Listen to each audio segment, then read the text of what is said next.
Merrick Calloway checked his watch as he strode through his home, noting that everything was in place. The caterers moved with practiced efficiency, arranging elaborate platters of hors d'oeuvres on the dining room table. A team of event planners hung delicate paper lanterns and fresh flower arrangements in the living room. Someone had placed a banner reading, "Welcome, baby girl," across the entryway to the kitchen. Perfect, controlled, exactly as he'd ordered. Merrick ran his security consulting firm with the same precise attention to detail that he applied to his home. Every variable accounted for. Every potential risk assessed and neutralized. His clients, wealthy individuals and corporations across Colorado, paid premium rates for his expertise. They knew that Merrick Calloway left nothing to chance. That he paused at the window overlooking his manicured backyard. The perfect green lawn stretched out to the fence line, interrupted only by a collection of white chairs arranged in a semicircle. Beyond the fence lay other equally perfect homes in their affluent Denver neighborhood. From the outside, the Calloway estate was indistinguishable from the others and another testament to success, wealth, and the American dream. Merrick straightened his tie, catching his reflection in the window glass. At 38, he maintained the physical discipline that had been instilled in him during his military service. His dark hair was cut short. His jawline remained sharp. And his shoulders still filled out his tailored suit jacket with the same precision as his dress uniforms once had. That Merrick turned to find his 12-year-old son standing in the doorway. Knox had inherited Merrick's analytical eyes, but had his mother's gentler features. The boy wore a crisp button-down shirt and slacks, looking uncomfortable but presentable. "Everything okay, Knox?" Merrick asked. Knox glanced over his shoulder before stepping into the room and lowering his voice. "Mom's acting weird again." Merrick maintained a neutral expression, but internally his attention sharpened. "Were how I knocked on our bathroom door to tell her grandma and grandpa just pulled up. She jumped and said she'd be right out." But Knox hesitated, fidgeting with his sleeve. "She was talking to someone on the phone. And when I knocked, she stopped mid-sentence." Merrick placed a steady hand on his son's shoulder. "Your mother has a lot on her plate with the baby coming and planning the shower." The explanation sounded hollow even to his own ears. Knox frowned. "Dad, I think something's wrong with Mom." The words hung in the air between them. Merrick studied his son's face, seeing the genuine concern there. He'd never dismissed Knox's observations. The boy had inherited Merrick's eye for detail and instinct for inconsistencies. "I appreciate you telling me," Merrick said quietly. "Keep your eyes open. But don't worry too much. Focus on being a good host today." Knox nodded, not fully convinced, but accepting the directive. "Go greet your grandparents." Merrick added, "I'll check on your mother." As Knox left, Merrick allowed his composure to slip for just a moment. He'd noticed the changes in Sable over the past few months. At first, he'd attributed her distance to the pregnancy. Hormones, discomfort, natural anxiety about having another child after 12 years, but the small inconsistencies have begun to stack up like evidence in a case file. Late-night drives, hush phone conversations, her increasingly protected behavior with her phone, small cash withdrawals that didn't match her usual spending patterns. The rational part is mine, the part that had built his business and kept him alive in combat zones, told him something was very wrong. The emotional part that he kept carefully contained wanted to believe there was an innocent explanation. Merrick climbed the stairs to the master bedroom, his footsteps silent on the plush carpet. The bathroom door was closed, but he could hear Sable's voice from inside, still on the phone. "Not now," she whispered urgently. "I can't talk, everyone's arriving." "No, of course not. He doesn't suspect anything." Merrick's hand froze inches from the door. "He doesn't suspect anything." The words hit him with physical force, confirming what he'd begun to piece together. He stepped back silently, processing this new information with clinical detachment. Sable had always been beautiful, charming, and socially adept in ways Merrick was not. At 33, even 7 months pregnant, she turned heads. Her laugh drew people in. Her ability to make anyone feel special had been what attracted Merrick to her initially, he who had always held people at a distance. Now he wondered if it had all been calculation rather than genuine warmth. The bathroom door opened and Sable emerged, already composing her face into a bright smile that faltered when she saw him standing there. "Merrick, you startled me." Her hand flew to her chest. "Is everyone arriving?" He studied her. The emerald green maternity dress accentuated her pregnant belly and contrasted with her auburn hair, which had been styled in loose waves. Her makeup was flawless, as always. To anyone else, she would appear to be the picture of maternal radiance. But Merrick noticed the tension around her eyes, the slight tremble in her hand as she tucked her phone into her clutch purse. "Your parents just got here," he said evenly, Knox is greeting them. "Oh, I should get down there." She moved to step past him. Merrick remained in place, watching her carefully. "Is everything okay, Sable?" She blinked, her smile not quite reaching her eyes. "Of course. Why wouldn't it be? Just pre-party jitters. You tell me if something was wrong, wouldn't you?" he asked, keeping his tone neutral. "Don't be silly." She reached up to straighten his tie, her fingers brushing against his neck.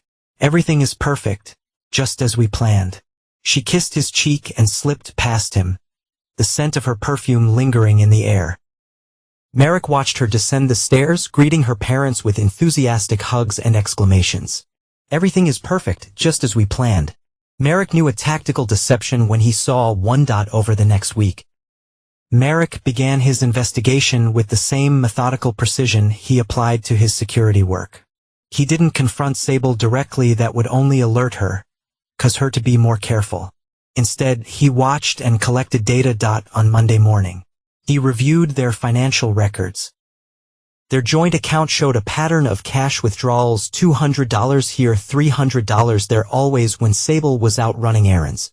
Nothing large enough to raise immediate concern, but it added up to over $2,000 in the past 2 months. Monday evening, when Sable claimed she was attending a prenatal yoga class, Merrick called the studio on a pretext. The receptionist cheerfully informed him that Sable had canceled her membership 3 weeks ago. Tuesday, he installed a discreet tracking app on her car.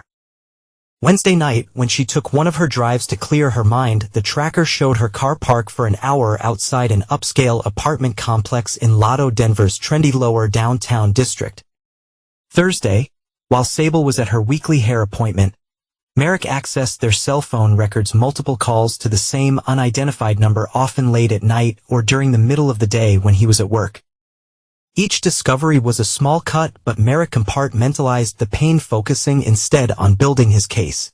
On Friday afternoon, while Sable was out shopping for last-minute items for the baby shower, Merrick sat in his home office staring at the evidence laid out before him.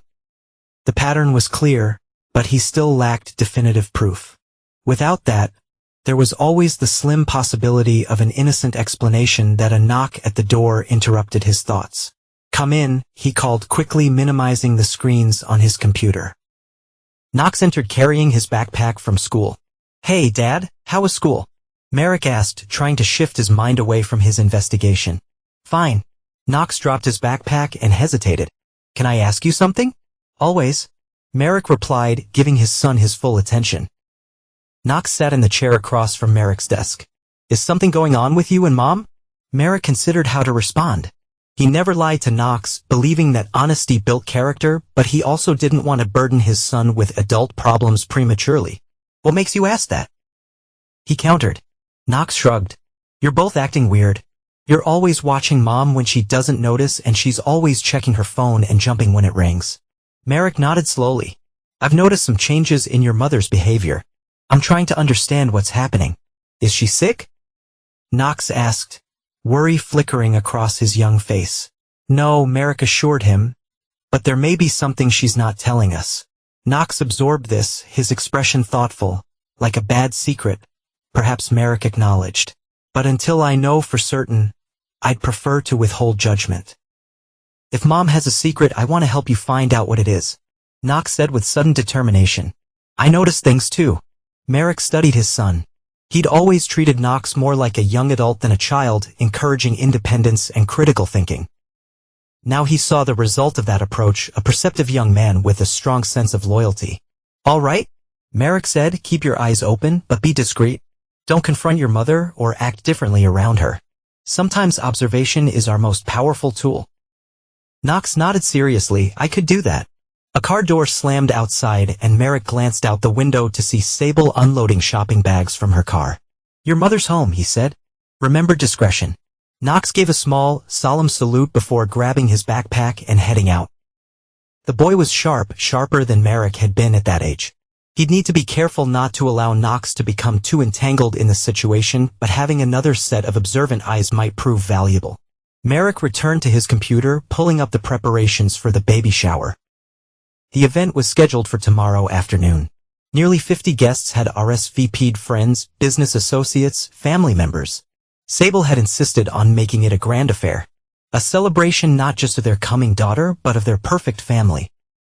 If his suspicions were correct, it would be the last celebration the Calloway family would host together. Saturday morning, dawn clear and bright, the Colorado sun glinting off the windows of the Calloway home. Merrick rose early, as was his habit, and went for his regular 5-mile run. The physical exertion helped clear his mind, allowing him to focus on the facts rather than the emotional implications of what he'd discovered by the time he returned. The house was already bustling with activity. The catering team had arrived and was setting up in the kitchen. Event staff arranged furniture and decorations according to the detailed plan Sable had provided. A bartender was setting up a mocktail station on the patio. Merrick showered and dressed in a tailored gray suit with a pale blue tie color Sable had insisted would complement the baby shower theme. He found her in the living room directing the placement of flower arrangements. Her phone clutched in one hand. "Everything looks lovely," he commented, his tone pleasant and neutral. Sable turned, a bright smile spreading across her face. "Doesn't it?" The florist absolutely nailed the color palette. She gestured to the pale pink and lavender blooms. They matched the cake perfectly. For a moment, watching her enthusiasm, Merrick almost doubted his suspicions. She seemed genuinely invested in creating this perfect celebration for their unborn daughter. Could he have misinterpreted the evidence? Then her phone buzzed and he caught the flash of alarm in her eyes before she quickly silenced it without checking the screen. "Where's Knox?" she asked, transparently changing the subject, getting dressed. "He'll be down soon."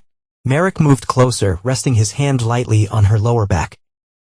"Can I get you anything before the guests arrive?"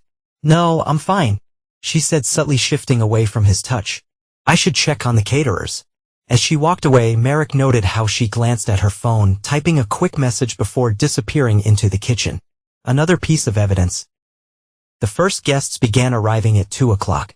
Sable's parents, Martin and Elaine Thompson, were among the earliest, bringing an elaborately wrapped gift and enthusiastic hugs. They had always adored Merrick, praising Sable for finding such a stable, successful man after what they called her wild years in college. "There's our son-in-law." Martin clapped Merrick on the shoulder. "How's business?" "Strong," Merrick replied with a polite smile. "We just signed a contract with a new tech firm, moving their headquarters to Denver." Always the achiever, Elaine beamed. "Sable is lucky to have you." More guests filtered in, Sable's friends from her various social circles. Merrick's business associates and their wives, Knox's teachers from his private school. Merrick moved among them with practiced ease, making small talk while maintaining a constant awareness of Sable's location and behavior. She was in her element, laughing and chatting, her hand resting protectively over her pregnant belly as she accepted congratulations and compliments. But Merrick noticed how her eyes darted to the door each time it opened, how she checked her phone whenever she thought no one was watching an hour into the party. Merrick was conversing with a potential client when he felt a tug on his sleeve. Knox had appeared to decide, his expression serious. "Daddy whispered, 'Can I talk to you?' It's important." Merrick excused himself and guided Knox to a quiet corner of the room. "What is it?" Knox glanced around to ensure they weren't overheard. Mom left her phone on the counter when she went to get more ice. It wasn't locked. A jolt of anticipation ran through Merrick. "And I saw a text message come in from someone named Milo." Knox lowered his voice further. It said, "I can't wait until you're mine for good. Once the baby's here, he won't suspect a thing." Merrick's entire body went cold, then hot with a surge of controlled anger. There was the definitive proof he'd been seeking. "Did you touch her phone?" he asked, keeping his voice steady. Knox shook his head. "No, I just saw the message on the screen. But I think she's coming back." "Good. Go enjoy the party. Let me handle this." As Knox moved away, Merrick spotted Sable returning from a kitchen, carrying a fresh tray of drinks.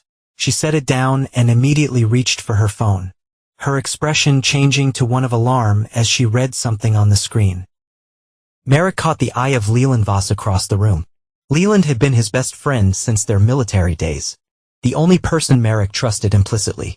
Knox's godfather, a silent message passed between them, and Leland nodded imperceptibly, making his way toward Merrick.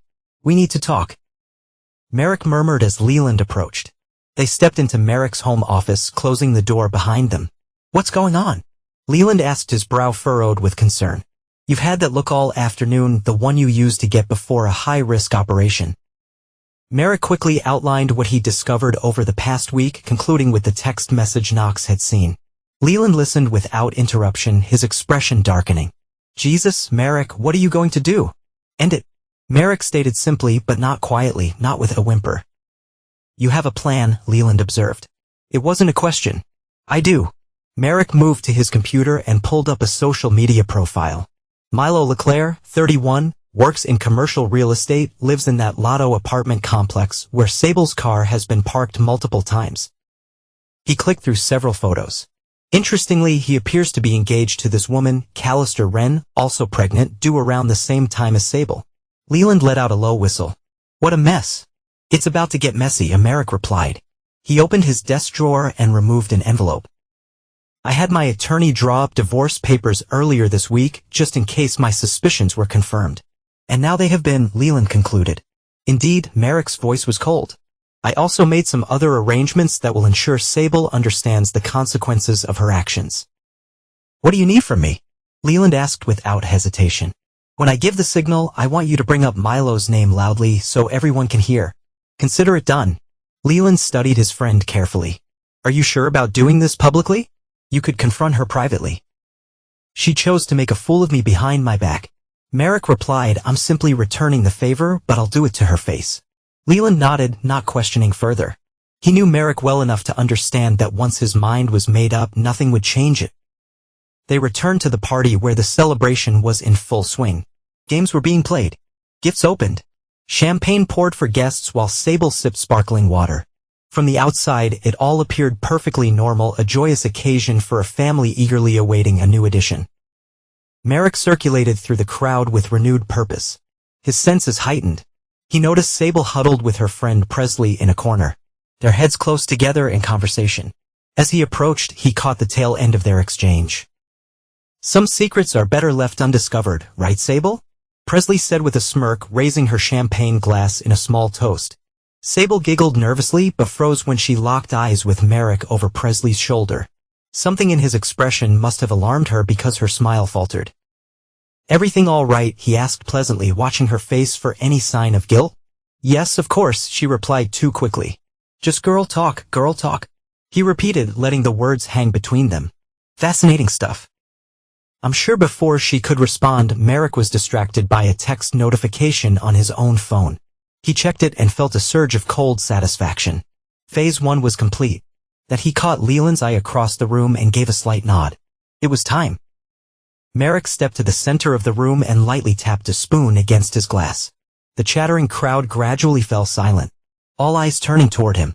"Before we go any further," he announced, his voice calm and controlled, "I have an announcement to make."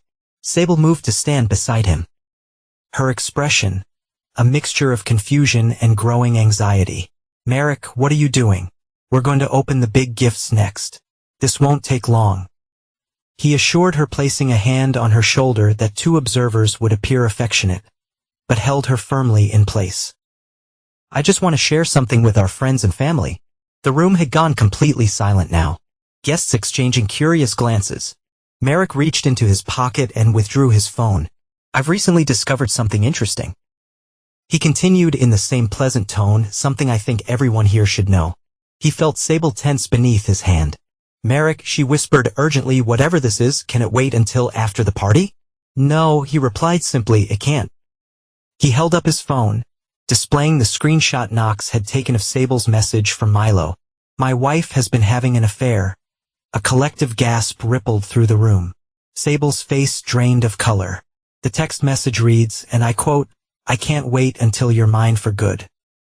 Once the baby's here, he won't suspect a thing." Merrick's voice remained steady, betraying none of the rage burning inside him. "Curious phrasing, isn't it?" Sable's hand flew to her mouth. "Merrick, please." "Sable," he cut her off, turning to face her directly. "How long have you been making a fool out of me?" She stammered, unable to form a coherent response. Across the room, Merrick could see her parents' expressions shifting from shock to disgust. Martin Thompson's face had hardened into a mask of disapproval while Elaine pressed a trembling hand to her chest. "I don't understand." One of Sable's friends murmured loudly, "Who was she having an affair with?" And there was Leland right on cue, stepping forward with a mocking smile. "Milo? Who the hell is Milo, Sable?" He paused for effect. "Oh, wait. Maybe we should ask him in person." At that exact moment, the doorbell rang. The timing was perfect, almost theatrical in its precision. Merrick had planned it this way. "That must be him now," Merrick said, his smile not reaching his eyes. "I took the liberty of inviting him to join our celebration." "What?" Sable gasped, her face ashen. "No, Merrick, you didn't." "I did." He stepped away from her, moving toward the entryway. "I thought it was only fair that he be included in this family moment, given his involvement." The room erupted in hushed whispers as Merrick answered the door. Standing on the threshold was a tall, athletically built man with dark hair and a hesitant smile. Milo LeClaire, looking exactly like the photos Merrick had found online. "Hi, I got a text." Milo began, then stopped short as he took in Merrick's expression. "You must be the man of the hour," Merrick said, extending his hand. "Please come in. Everyone's eager to meet you." Confusion flickered across Milo's face as he reluctantly shook Merrick's hand and stepped inside. The moment he entered the living room and saw the crowd of people staring at him with a mixture of curiosity and judgment, his confident demeanor faltered. Then his gaze landed on Sable, who stood frozen in the center of the room, one protective hand over a pregnant belly. The color drained from his face as understanding dawned. "Sable? What's going on?" he asked, his voice barely audible in the tense silence. She tried to move toward him, but Merrick blocked her path with one hand. "Stay where you are," he commanded quietly. "Merrick, please," she begged. "Not like this." "Not like what?" he asked coldly. "Not publicly. Not honestly. You prefer deception and lies." Sable's eyes filled with tears. "I can explain." "I'm sure you can." Merrick cut her off. "You've always been good with words, Sable. Good at saying exactly what people want to hear." The doorbell rang again, causing everyone to turn toward the entrance once more. Merrick's smile grew colder. "Ah," he said, "our final guest has arrived." We opened the door this time. A young woman with honey blonde hair stood on the porch, confusion evident on her face. Callister Wren, Milo's fiancée, was strikingly beautiful even in her obvious state of pregnancy. Her baby bumped prominent beneath her floral dress. "I received a text saying Milo needed me urgently," she explained, brow furrowed. "Is everything okay? Why don't you come in and see for yourself?" Merrick suggested, stepping aside to allow her entry.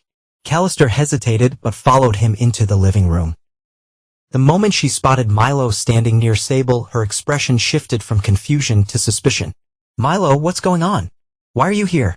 Her gaze darted between Milo and Sable, then to Sable's pregnant belly, which mirrored her own. A terrible understanding began to dawn in her eyes. Milo stammered. "I can explain." "How could you do this?" Callister asked, her voice trembling as the pieces fell into place. She took a step toward him, hands clenched at her sides.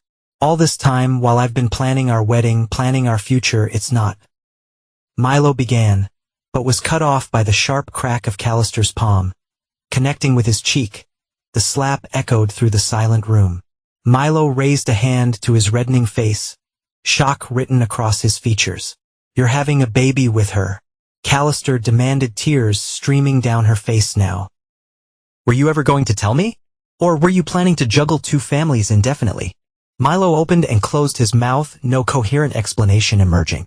"I said it was complicated." Callister laughed bitterly. "That's what you call this?" Across the room, Sable had sunk to her knees, sobbing openly. "Please," she whimpered. "Merrick, I made a mistake." Merrick looked down at her, his expression unchanging. "A mistake is forgetting to turn off the oven," he replied coldly. This was deliberate betrayal." He reached into his jacket and withdrew the envelope containing the divorce papers. "You'll be hearing from my lawyer first thing Monday morning. I've taken the liberty of having these prepared in advance." He dropped the envelope at her feet. Sable stared at it, her makeup streaked with tears. The perfect image she had cultivated for so long now completely shattered. Everyone, Merrick addressed the stunned guests. I apologize for the unconventional end to our celebration. Please feel free to take some food and drinks with you as you leave. The room remained frozen for a long moment before people began to move, grabbing coats and purses in awkward silence. No one spoke to Sable as they filed past her still kneeling form. Her parents approached Merrick instead. We had no idea. Martin said stiffly. I want you to know that. Of course not. Merrick replied. None of us did. That was the point. Elaine touched his arm gently. What about the baby? That, Merrick said with finality, is no longer my concern.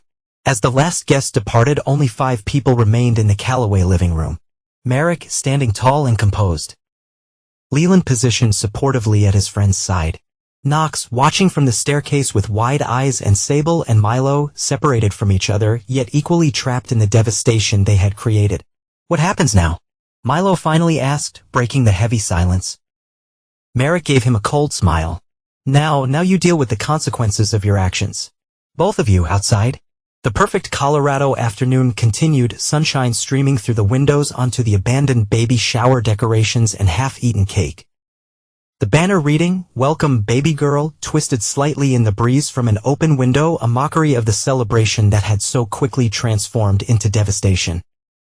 In the aftermath of the baby shower, the Calloway home felt like a battlefield after the guns had fallen, silent damage everywhere. The air still thick with tension.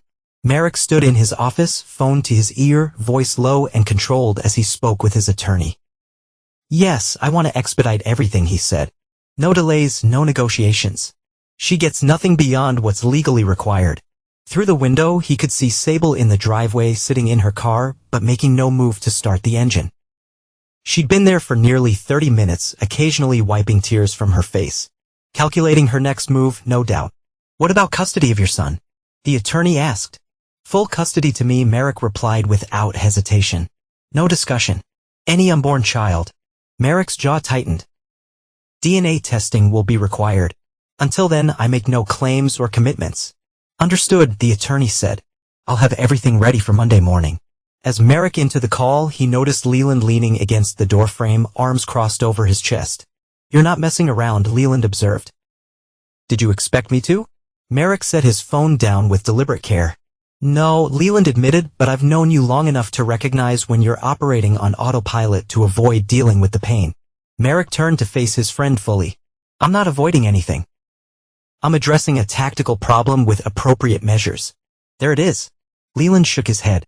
Military Merrick takes command when husband Merrick gets wounded. Is there a point to this analysis? Merrick asked coolly. Leland pushed away from the doorframe and entered the office, closing the door behind him, just making sure you're thinking clearly. What you did today was extreme. It was necessary. Merrick countered. Clean, definitive. Also public. Leland pointed out. Very public. She disrespected me privately for months. The response needed to be proportional. Leland studied him for a moment and Knox. How's he handling all this? Something in Merrick's expression shifted slightly at the mention of his son. He's upset naturally, but he's strong. He understands that actions have consequences. He's 12. Merrick, Leland said gently. This is a lot for him to process. I'm aware of my son's age. Merrick replied stiffly. I'm also aware that shielding children from reality does them no favors. Knox deserves the truth, not comfortable eyes. Leland raised his hands in a gesture of surrender. Fair enough. He's your kid. He trailed off inside. You know, I've got your back, no matter what. Always have. I know. Merrick's tone softened marginally. And I appreciate it. A soft knock interrupted them. Knox stood in the doorway, his expression solemn. Mom wants to talk to you. He said to Merrick, she's in the kitchen. Merrick exchanged a glance with Leland, who nodded slightly. I'll take not for ice cream. Leland offered give you to some space. Knox looked up at his godfather. Can we get chocolate mint chip? Double scoops. Leland promised, placing a hand on the boy's shoulder. And maybe we'll shoot some hoops after. As they left, Merrick took a moment to compose himself before heading to the kitchen. He found Sable sitting at the island counter. Her makeup gone. Eyes red and swollen from crying. She looked up when he entered, a flash of hope quickly extinguished by his cold expression. What do you want, Sable? He asked, remaining standing while she Saturday. To explain, she said, her voice raspy. You deserve that much. Do I? Merrick crossed his arms. Funny, I thought I deserved a faithful wife. Sable flinched but didn't retreat. It didn't start as an affair. I'm fascinated to hear how it started then. She took a shaky breath. I met Milo at a charity fundraiser 8 months ago while you were at that security conference in Phoenix. We got talking. He was charming, attentive in a way that she trailed off at Merrick's darkening expression in a way that I'm not. He finished for her. You're busy, she said weakly. Your business, your clients, they always come first. So your solution was to seek attention elsewhere rather than discuss it with me. It wasn't a question. Sable looked down at her hands. We became friends first. Just texting, meeting for coffee. And it became more. I knew it was wrong, but it felt. Spare me the details of how it felt. Merrick cut her off sharply. I'm not interested in your justifications. I never meant for it to go this far. She insisted. When I found out I was pregnant, I was gonna end it with him. But you didn't. No, she admitted quietly. I didn't. Merrick studied her for a long moment. Is the baby mine, Sable? Her hesitation told him everything he needed to know. I don't know. She finally whispered, it could be the timing, we'll do a DNA test. Merrick stated flatly, until then make no assumptions about my involvement. Tears welled in her eyes again. What happens now? Now you leave? Merrick's tone left no room for negotiation. Pack what you need for a few days. The rest can be arranged through the lawyers. Leave? Where am I supposed to go? Panic edged into her voice. That's not my problem. Merrick replied. You've been making independent decisions for months. Continue doing so. Merrick, please. I'm 7 months pregnant. Yes, pregnant with a child that may not be mine. Conceived during an affair you conducted behind my back for months. He kept his voice steady, but the underlying anger was unmistakable. Did you really expect sympathy? She stood, one hand supporting her belly. What about Knox? He stays with me. He's my son too, she protested. A fact you should have considered before destroying this family. Merrick moved to the doorway. You have 1 hour to pack essentials. Anything you leave behind can be collected later with supervision. You can't just 1 hour, Sable. He checked his watch pointedly. Starting now, he left her standing in the kitchen, returning to his office where he systematically began removing Sable's access to their shared accounts. Credit cards canceled. Banking passwords changed. Investment account permissions revoked. Each digital severance was another step in excising her from his life. 53 minutes later, Sable appeared at his office door. A suitcase beside her, eyes red but dry now. I like to say goodbye to Knox, she said stiffly. He's not here. Merrick replied without looking up from his computer. Leland took him out. Her shoulders slumped. Can I at least call him? You could try. But I wouldn't expect him to answer. Merrick finally looked up. He saw the text message, Sable. He was the one who told me about it. She closed her eyes, absorbing this new blow. I never wanted to hurt him. And yet you did. Merrick stood, signaling that their conversation was over. The divorce papers will be formally served Monday morning. I suggest you find legal representation quickly. I don't have money for a lawyer, she said quietly. Perhaps Milo can help with that. Merrick suggested coldly. Since he was so eager to have you for good. Sable's expression hardened slightly. You really planned all of this, didn't you? The public humiliation, cutting me off financially, taking Knox. Nothing was spontaneous. I assessed the situation and responded accordingly. Merrick confirmed. Just as I've been trained to do. And that's always been the problem, she said bitterly. You treat your family like another tactical operation, whereas you treated our marriage like a convenient cover story. Merrick stepped around his desk. Your hour is up, Sable. She stared at him for a long moment, searching for any crack in his resolve. Any hint of the man she had married 13 years ago. Finding none. She finally nodded once. Goodbye, Merrick. He didn't respond, simply watching as she wheeled her suitcase toward the front door. Only when he heard it closed behind her did he allow himself to sit. The tight control he'd maintained all day, wavering slightly on his desk, set a framed photo of their family, Merrick, Sable, and Knox at the boys' school graduation last year. They were smiling, Merrick's arm around Sable's waist, Knox proudly holding his certificate. The perfect family, the perfect lie. With one swift movement, Merrick turned the frame face dash down. That'd be why Monday morning, The initial shock had given way to a methodical dismantling of the life Merrick and Sable had built together. The divorce papers were formally served at 8:15 a.m. at the hotel where Sable had been staying. By 9:30, Merrick's attorney had filed for emergency temporary custody of Knox. By noon, the private investigator Merrick had hired delivered a comprehensive file documenting Sable's affair dates, times, locations, all meticulously organized as evidence.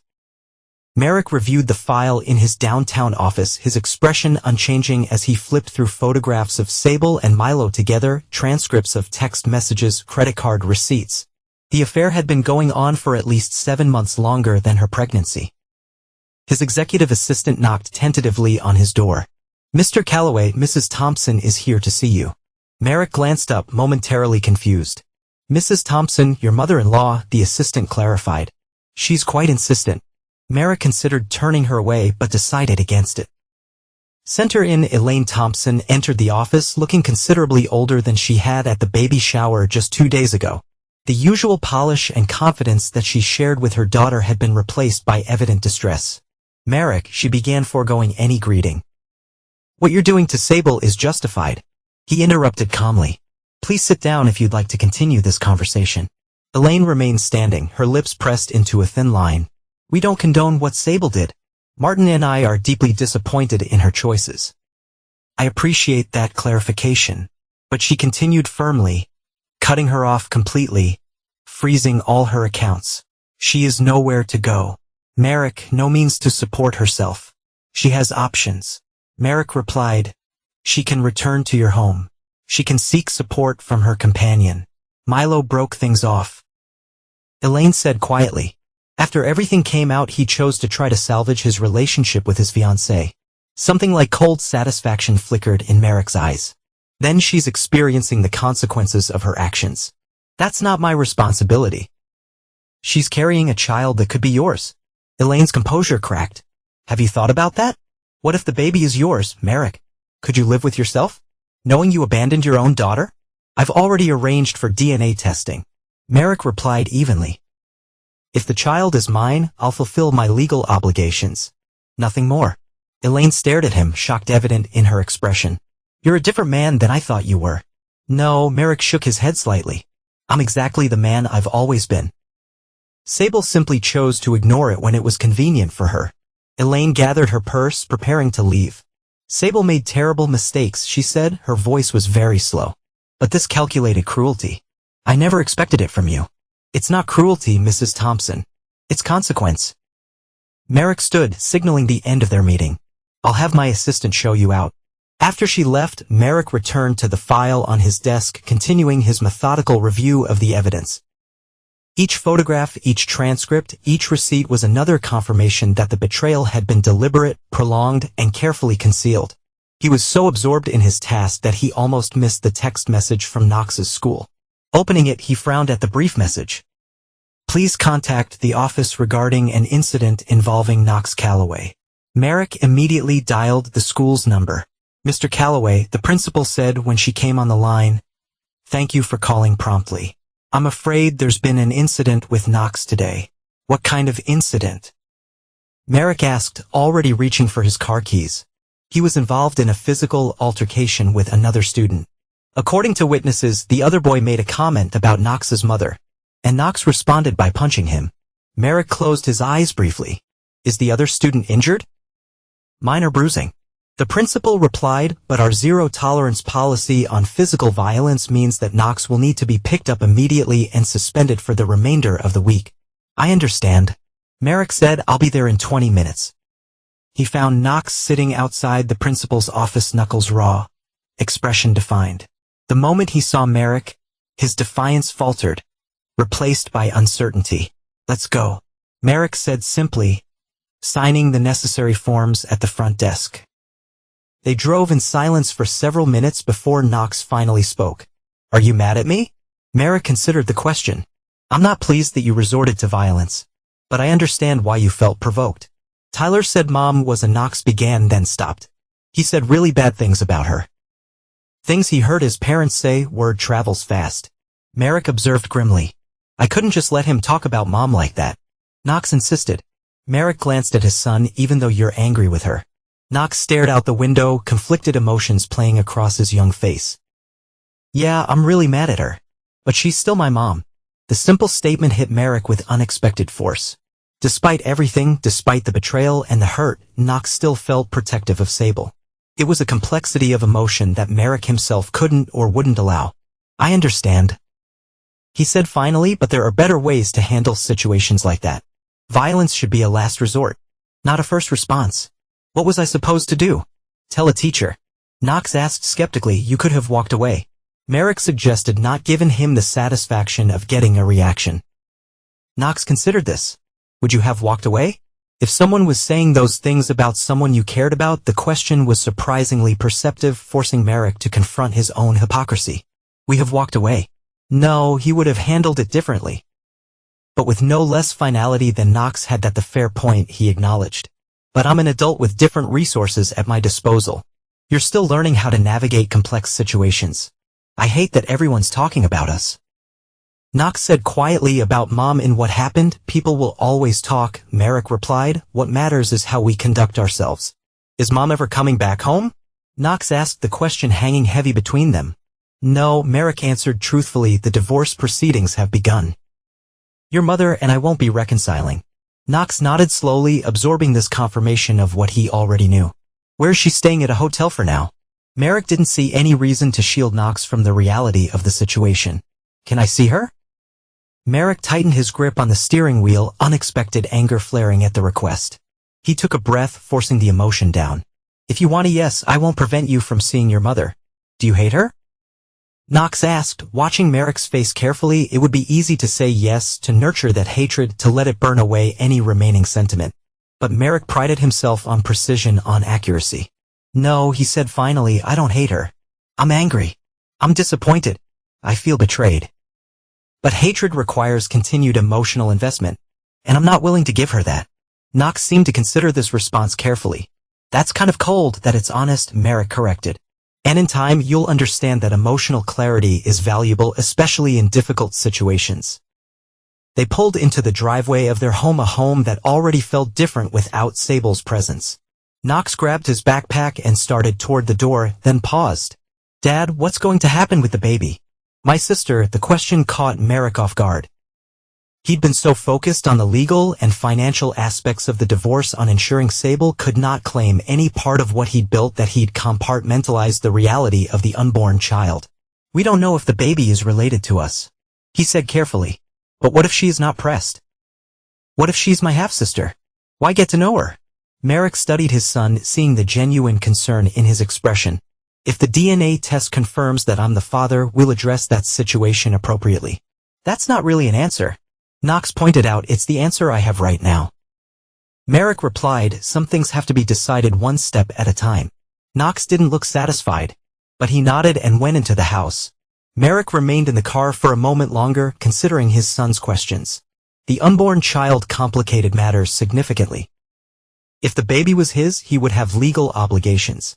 But could he truly separate those from the betrayal that surrounded the pregnancy? His phone rang, interrupting his thoughts. It was his attorney. We got a problem, the attorney said without preamble. Sable's found representation. Jennifer Krakowski. Merrick recognized the name immediately. Krakowski was a high-profile divorce attorney known for aggressive tactics and media savvy. How is she paying for Krakowski? Merrick asked. I cut off all financial access. That's the interesting part, the attorney replied. Krakowski's taking the case pro bono, claiming it's a matter of spousal injustice. She's already filing motions for temporary support, claiming you've left a pregnant woman destitute. She chose to have an affair, Merrick said coldly. Those are the consequences. Courts tend to be sympathetic to pregnant women, regardless of circumstances, the attorney warned. And Krakowski knows how to play to public sentiment. She's already talking about giving interviews. Let her, Merrick replied. I have documentation of the affair dating back 7 months. Photos, text messages, credit card receipts. Let's see how sympathetic the public feels when they have all the facts. Using that material publicly could backfire, the attorney cautioned. It might make you appear vindictive rather than justified. Then prepare a statement. Clinical, factual, unemotional. If Krakowski wants to make this a media circus, we'll ensure the narrative is accurate. After ending the call, Merrick finally entered the house, finding Knox in the kitchen attempting to make a sandwich. We should order something, Merrick suggested. Pizza, Chinese, Knox shrugged, whatever you want. As Merrick reached for his phone to place an order, it buzzed with a text message from an unknown number. He opened it to find a message from Sable. Please, Merrick, I need to talk to you. Not about us, about Knox. He's not answering my calls or texts. I'm worried about him. Merrick deleted the message without responding. He knew it was a ploy using Knox as leverage to open communication.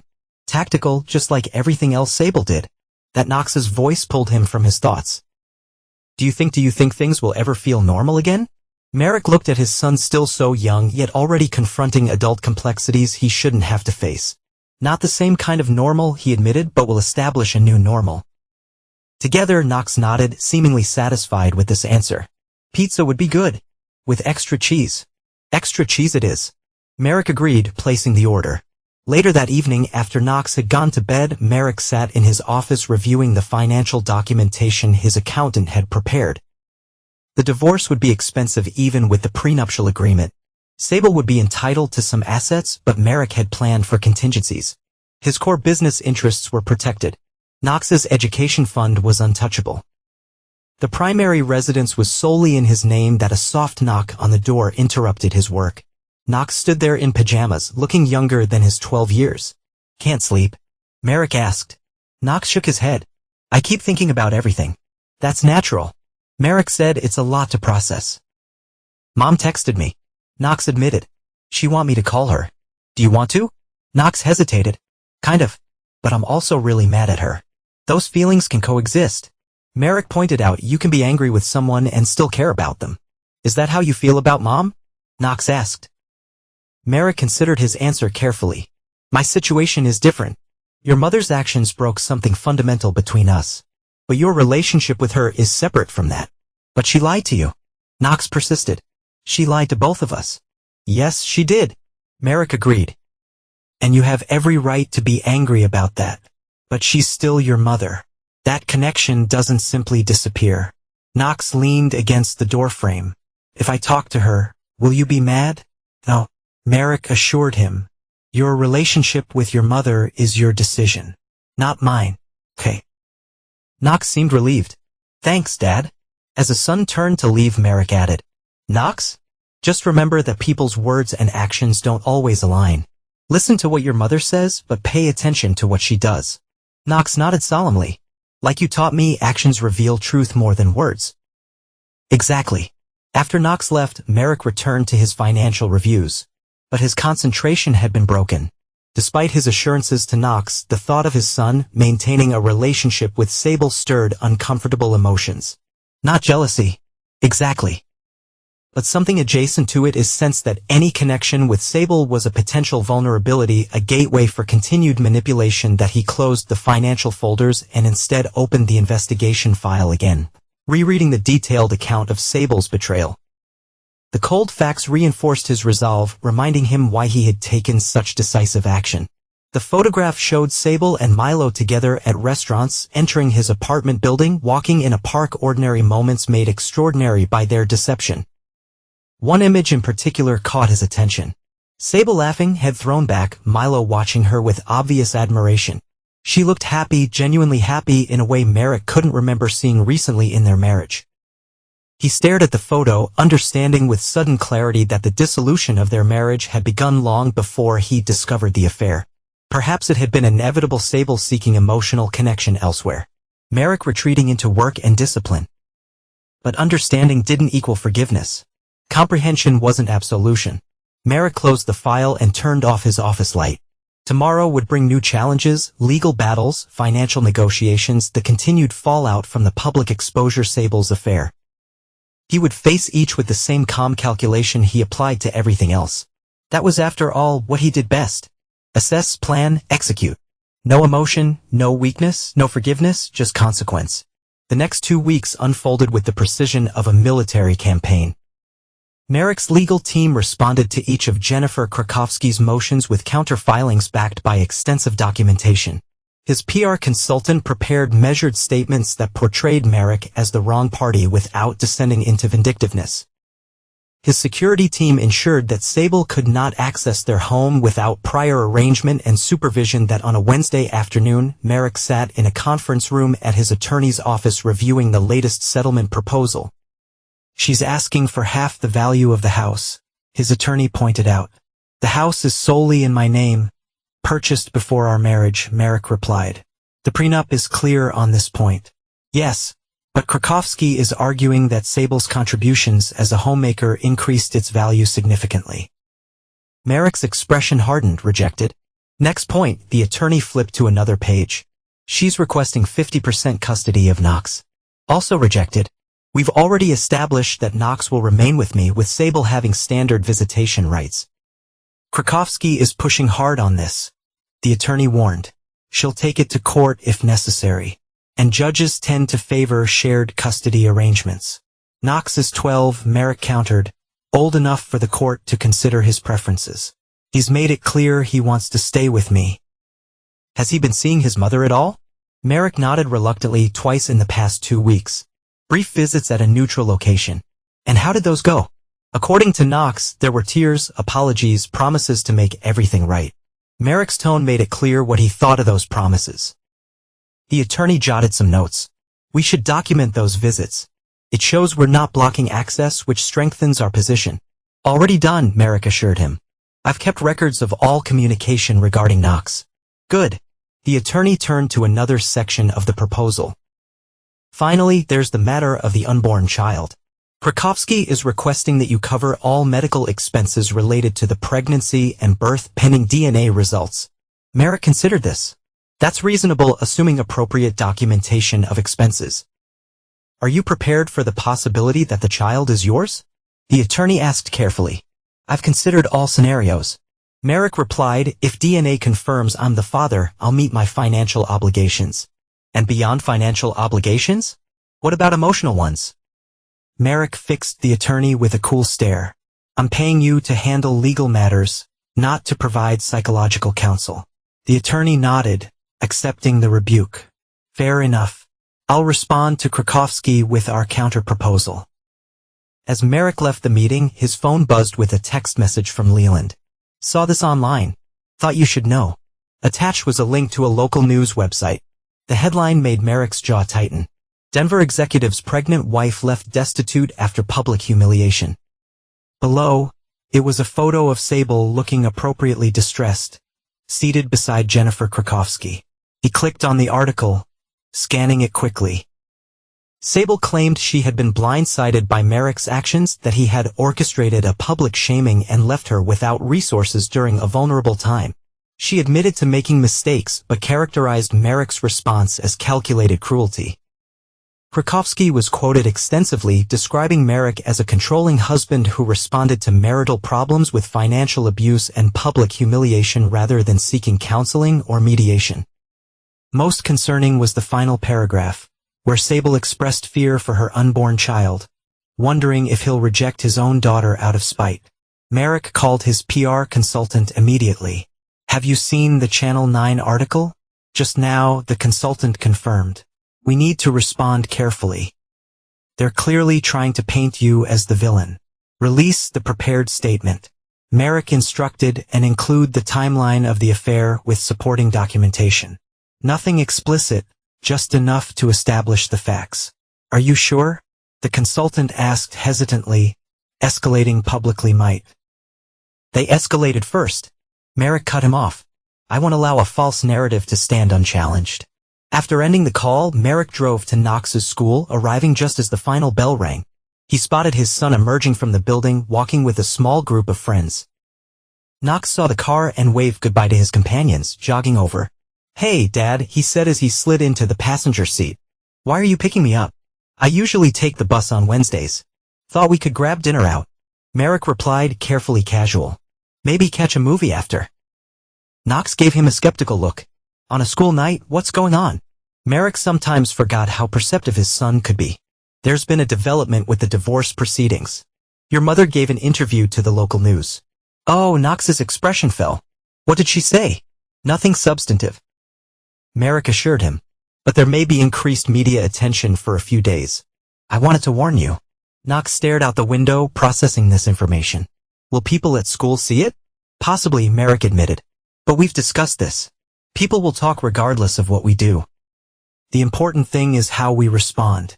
With dignity, Knox recited. Without emotion clouding judgment. Exactly.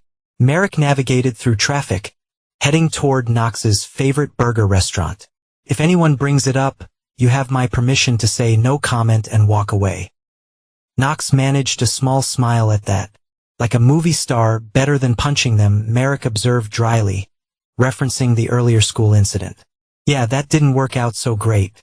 Knox acknowledged after a pause. He added, I'm seeing Mom tomorrow after school, right? If you still want to, Merrick confirmed, careful to keep his tone neutral. I do. Knox fiddled with his backpack strap. She keeps asking about the baby, whether you're going to want to be involved if it's yours. Merrick's hands tightened imperceptibly on the steering wheel. What did you tell her that I didn't know? Knox replied honestly that you don't really talk about it. They arrived at the restaurant and Merrick parked the car, but made no move to get out.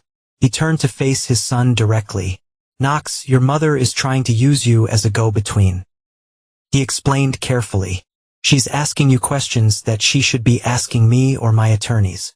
I know, Knox said quietly, but I also want to know the answers. If the baby is my sister, I want to know if I'll get to meet her. Merrick recognized the genuine concern in his son's voice. It would be easier to give a definitive answer yes or no. But the truth was more complicated.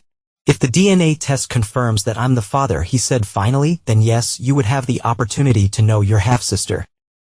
But the relationship between me and that child would be different than my relationship with you because you didn't plan for her. Knox asked because the circumstances of her conception are complicated by your mother's choices. Merrick corrected, but that wouldn't be the child's fault. Knox seemed to accept this answer, nodding slowly. Okay, that makes sense. They went into the restaurant, the conversation shifting to more mundane topics. Knox's science project and upcoming baseball tournament plans for the weekend. For a brief time, it felt almost normal, as if their lives hadn't been fundamentally altered 2 weeks ago. After dinner, they decided against a movie, heading home instead so Knox could finish his homework. As they pulled into the driveway, Merrick noticed an unfamiliar car parked across the street. Stay in the car, he instructed Knox, immediately alert. What's wrong? Knox asked, picking up on his father's tension. Probably nothing. Merrick replied, though his instincts told him otherwise. Just wait here for a moment. He approached the vehicle cautiously, noting the driver watching him through the windshield. As he drew closer, the window rolled down, revealing a man with a camera. Mr. Calloway, the man called, any comment on your wife's allegations? Is it true you left her without financial support during her pregnancy? A photographer, a paparazzo. Technically, though Merrick had never expected to encounter one personally, he turned and walked back to his car without responding. His expression neutral despite the anger simmering beneath the surface. Who is that? Knox asked as Merrick got back in. A journalist, Merrick replied tersely. Let's go inside. Once they went in a house, Knox turned to him with wide eyes. Are they going to be following us now? Like celebrities? No, Merrick assured him. This is temporary. A brief media interest that will fade as soon as something more exciting happens. It's because of Mom's interview, isn't it? Knox guessed. Yes. Merrick confirmed, not seeing any reason to shield Knox from the truth. Your mother has chosen to make private matters public. This is a consequence of that decision. Knox frowned. Feels weird. Having strangers know about our family stuff. Understand. Merrick said, remember what we discussed in the car? You don't have to engage with any of this. What are you going to do? Knox asked, handle it. Merrick replied simply. Now homework, then bed, normal routine. After Knox went upstairs, Merrick called his security team and arranged for additional monitoring of the house for the next few days. Then he checked his email, finding the press release as PR consultant had sent out in response to Sable's interview that it was exactly as they had discussed: professional, factual, and restrained. It confirmed that divorce proceedings were underway following the discovery of Mrs. Calloway's extramarital affair, and that all legal and financial matters are being handled through appropriate channels. It neither confirmed nor denied Sable's specific allegations, but emphasized that Mr. Calloway's primary concern is the well-being of his son during this difficult transition. Attached was a simple timeline documenting the affair with select photos showing Sable and Milo together on various dates, nothing explicit, just enough to establish the pattern and duration of the relationship. The final entry noted that Milo LeClaire was engaged to another woman who was also expecting a child. It was controlled, strategic, and devastatingly effective in undermining Sable's portrayal of herself as the victim. Merrick approved it with a single word: release. Later that night, as he was preparing for bed, his phone rang. The caller ID showed it was Sable. His first instinct was to ignore it, but something curiosity perhaps made him answer. "What do you want, Sable?" he asked without preamble. "How could you?" Her voice trembled with anger. "Those photos, that timeline, do you have any idea what you've done?" Provided factual context to your misleading interview. Merrick replied calmly. "Did you expect me to allow your narrative to go unchallenged? You've destroyed any chance I had of rebuilding my life," she hissed. "The comments online, the messages I'm getting, people are calling me horrific names. Actions of consequences," Merrick said, unmoved. "You chose to conduct an affair. You chose to give a public interview painting yourself as the victim. I simply responded with facts. What about our baby?" Her voice caught. "Have you thought about how this will affect her? When she's old enough to read these stories online, if the child is mine," Merrick replied coldly. "Then that's a concern we can address at the appropriate time. If not, it's a matter for you and Milo to handle." "Milo won't even speak to me," Sable admitted. Her voice small now. "Callista took him back, but only if he cut all contact with me." "That's unfortunate for you," Merrick observed, "but not my problem." "Where am I supposed to go?" she asked. "What am I supposed to do? I can't even get an apartment without income or references. You could start by dropping the excessive financial demands and the divorce proceedings." Merrick suggested my initial offer was fair. There was a long pause. "So that's it. This is blackmail. Drop my requests. Or you'll keep releasing damaging information." "Not blackmail," Merrick corrected. "Consequence. You escalated this situation by taking it to the media. I responded in kind. The next move is yours." He ended the call before she could reply, turning off his phone for good measure. Sable had always been skilled at emotional manipulation. It was part of what had made her so socially adept, so charming in business settings. But those tactics no longer worked on him. The woman he had trusted, had built a life with, had been revealed as a carefully constructed facade. That night, Merrick dreamed of the baby shower again, the moment when everything had shattered, when the perfect lie had been exposed for what it was. But in the dream, as he watched Sable collapse to the floor in tears, he felt not satisfaction, but a profound emptiness. As if something vital had been carved out of him along with his marriage, he woke it on. The dream still vivid. For a brief, disorienting moment, he expected to feel Sable's presence beside him in bed. Instead, there was only empty space, a physical manifestation of the void her betrayal had created. Merrick rose and went for his run, pushing his body harder than usual, as if he could outpace the lingering unease from the dream. By the time he returned, showered, and prepared breakfast for Knox, he had locked those feelings away again, restoring his emotional equilibrium. The paparazzo was gone from the street, but Merrick knew better than to assume the media interest had faded completely. He drove Knox to school, reminding him again to avoid engaging with any questions about the divorce. "I know, Dad," Knox said with the exaggerated patience of a preteen. "No comment. Walk away. Dignity above all." "Smart kid," Merrick replied with a slight smile, the first genuine one in days. Knox hesitated before getting out of the car. "I'm still seeing Mom after school today, right?" "If that's what you want," Merrick confirmed. "It is," Knox said. "She sounded really upset on the phone yesterday." "That's understandable." Given the circumstances, Merrick kept his tone neutral, careful not to influence Knox's perception of his mother despite his own feelings. "Are you okay with me going?" Knox asked, watching his father's face carefully. "Your relationship with your mother is separate from mine," Merrick said, repeating what he told Knox earlier. "I won't stand in the way of that." Knox nodded, seemingly satisfied, and headed into the school building. Merrick watched him go, admiring his son's resilience in the face of such turmoil. Knox had always been adaptable. Pragmatic qualities Merrick had deliberately fostered in him from an early age. To the office, Merrick found his executive assistant fielding an unusual number of calls. They're all about the news story. She explained apologetically, reporters mostly, but also some clients concerned about how this might affect their security contracts.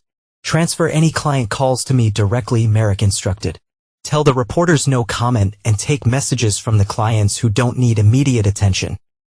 He spent the morning reassuring key clients that his personal situation would not impact his business operations or their security arrangements.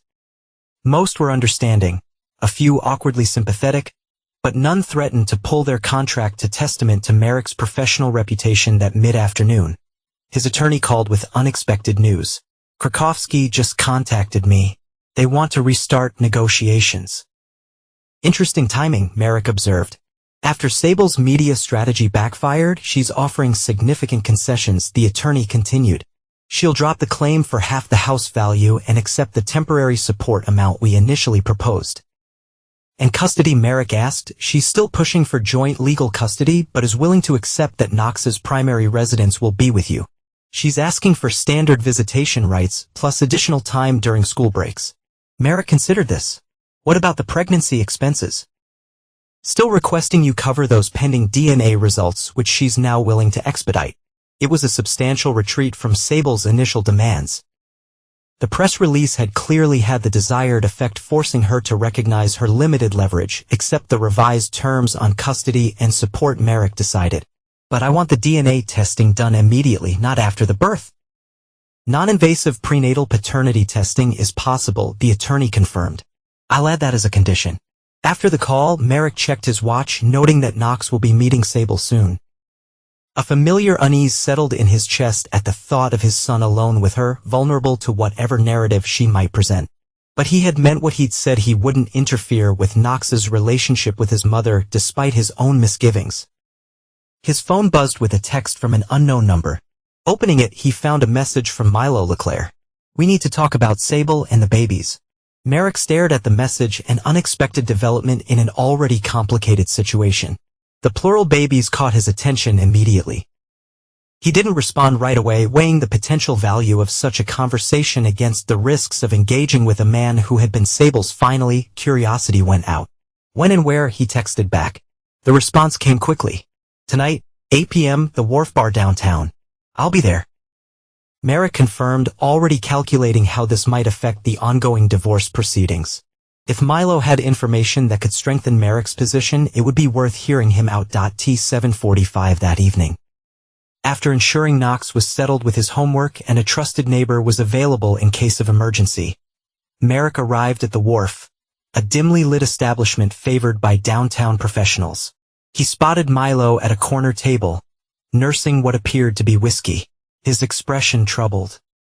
Merrick approached directly, not bothering with pleasantries. You wanted to talk. Milo looked up, tension evident in his posture. Thank you for coming. Please sit. Merrick took the chair across from him, studying the man who had been sleeping with his wife. In person, Milo appeared younger than in the photographs, his confident demeanor for an investigation file replaced by evident anxiety. What's this about? Merrick asked, declining the server's offer of a drink with a slight shake of his head. First, I want to apologize. Milo began, his voice low. What Sable and I did, it was wrong. Spare me. Merrick cut him off. I didn't come here for apologies. You mentioned babies plural. Explain. Milo took a large swallow of his drink. Callista and I are expecting twins. Due in August. Congratulations. Merrick replied dryly. But I fail to see why that matters to me. It matters because Sable knew. Milo continued. She knew Callista was pregnant with twins before he trailed off awkwardly before she got pregnant herself. Merrick finished for him. Are you suggesting this was deliberate on her part? Milo nodded uncomfortably. She talked about how perfect it would be us each having a child at the same time, like it was some kind of sign we were meant to be together. A cold clarity washed over Merrick. She planned the pregnancy. I think so. Milo admitted. She told me she was on birth control, but he shrugged helplessly. When she told me she was pregnant, she was so happy. Said it was exactly what we needed to start our new life together. And yet here you are back with your fiancé. Merrick observed. Milo looked down at his drink. Callista gave me a second chance, but only under certain conditions. Complete transparency. No contact with Sable. Full commitment to our family. Why tell me this? Merrick asked, though he already suspected the answer. Because you deserve to know, Milo replied. And because there's more. Sable has been calling me constantly since your press release. Leaving messages. She's desperate. For what? Money, mainly a place to stay. Milo hesitated. She's threatening to tell Callista that I'm still in contact with her if I don't help her. Blackmail? Merrick noted with grim satisfaction. Further confirmation of Sable's character. She's scared. Milo said. Not exactly defending her, but explaining. She says you've left her with nothing, that no one will hire her because of the publicity. Actions have consequences. Merrick repeated the phrase he'd used with Sable. She made her choices. Milo nodded slowly. I know. I just thought you should have all the information before the DNA test. You think the child isn't mine. Merrick's hermist. I think Sable will say or do whatever serves her interests. Milo replied carefully. The timing of her pregnancy. It aligns more with when we were together than when she was with you. From what she told me, this was potentially valuable information, confirmation from Sable's lover that she had deliberately conceived a child as part of her exit strategy from her marriage. Merrick filed it away. Another piece of evidence to be used if necessary. Thank you for telling me this, he said, rising from the table. I assume Callista doesn't know about this meeting. No, Milo confirmed, looking uncomfortable. And I'd appreciate it staying that way. As long as you're willing to provide a formal statement to my attorney if required. Merrick countered. Milo hesitated, then nodded reluctantly. If it comes to that, yes. Merrick left without further discussion, the new information solidifying his resolve. He had been right to take decisive action. To cut Sable off completely. Her manipulation went deeper than he'd initially suspected, extending to the very conception of the child she now carried. When he arrived home, he found Knox waiting in the living room despite the late hour. Couldn't sleep? Merrick asked, setting down his keys. Knox shook his head. Wanted to talk to you about Mom. Merrick sat beside his son on the couch. What about her? She was really upset today. Knox said quietly. She kept crying, saying she is nowhere to go. That she might have to move back with Grandma and Grandpa in Boulder. That's an option available to her. Merrick pointed out neutrally. She said you're punishing her by cutting her off financially. Knox continued. That you're trying to break her. There was exactly what Merrick had feared. Sable using Knox as a conduit for emotional manipulation. Your mother and I have legal teams handling the financial aspects of our separation. Merrick explained carefully. There's a process being followed. But is it true? Knox persisted. Are you trying to make things harder for her on purpose? Merrick considered how to respond. He wouldn't lie to Knox, but he also needed to frame this situation in terms his son could understand without burdening him with adult complexities. I'm ensuring that our assets are protected. He said finally, your mother's actions threatened what I've built for us for you. My priority is safeguarding your future. Knox frowned, processing this. But what about the baby? My baby sister? Aren't you worried about her future too? The question hit Merrick with unexpected force. Knox, with his 12-year-old perspective, had cut straight to the moral complexity that Merrick had been avoiding. The situation with the baby is complicated. Merrick said after a moment, until we know for certain if I'm the father, I'm focusing on what I know for sure, which is my responsibility to you. Knox didn't look entirely convinced, but he nodded. Mom, what would stay with her this weekend? At Grandma and Grandpa's house in Boulder, Merrick's immediate instinct was to refuse, but he checked himself. Is that what you want? Kind of. Knox admitted. I feel bad for her all alone. And I haven't seen Grandma and Grandpa much since everything happened. Merrick weighed the request. He didn't want Knox used as an emotional support for Sable. But he also recognized that maintaining those family connections was important for his son's well-being. All right, he agreed finally. But I'll drive you there and pick you up. And you call me if you need anything or want to come home early. Relief spread across Knox's face. Thanks, Dad. As Knox headed upstairs to bed, Merrick remained on the couch, contemplating the complexities of the situation. He had approached the divorce with the same tactical precision he applied to his security work, identifying vulnerabilities, neutralizing threats, protecting assets. But Knox's questions had highlighted a dimension he'd been compartmentalizing: the human cost. Not that it changed anything, Merrick reminded himself. Sable's betrayal had been calculated and prolonged. Her manipulation continued even now, using Knox and the pregnancy as leverage. The unborn child might be an innocent party, but that didn't negate the circumstances of its conception or Merrick's right to protect himself and Knox from further harm. His phone buzzed with an email from his attorney. Sable had formally agreed to the expedited DNA testing.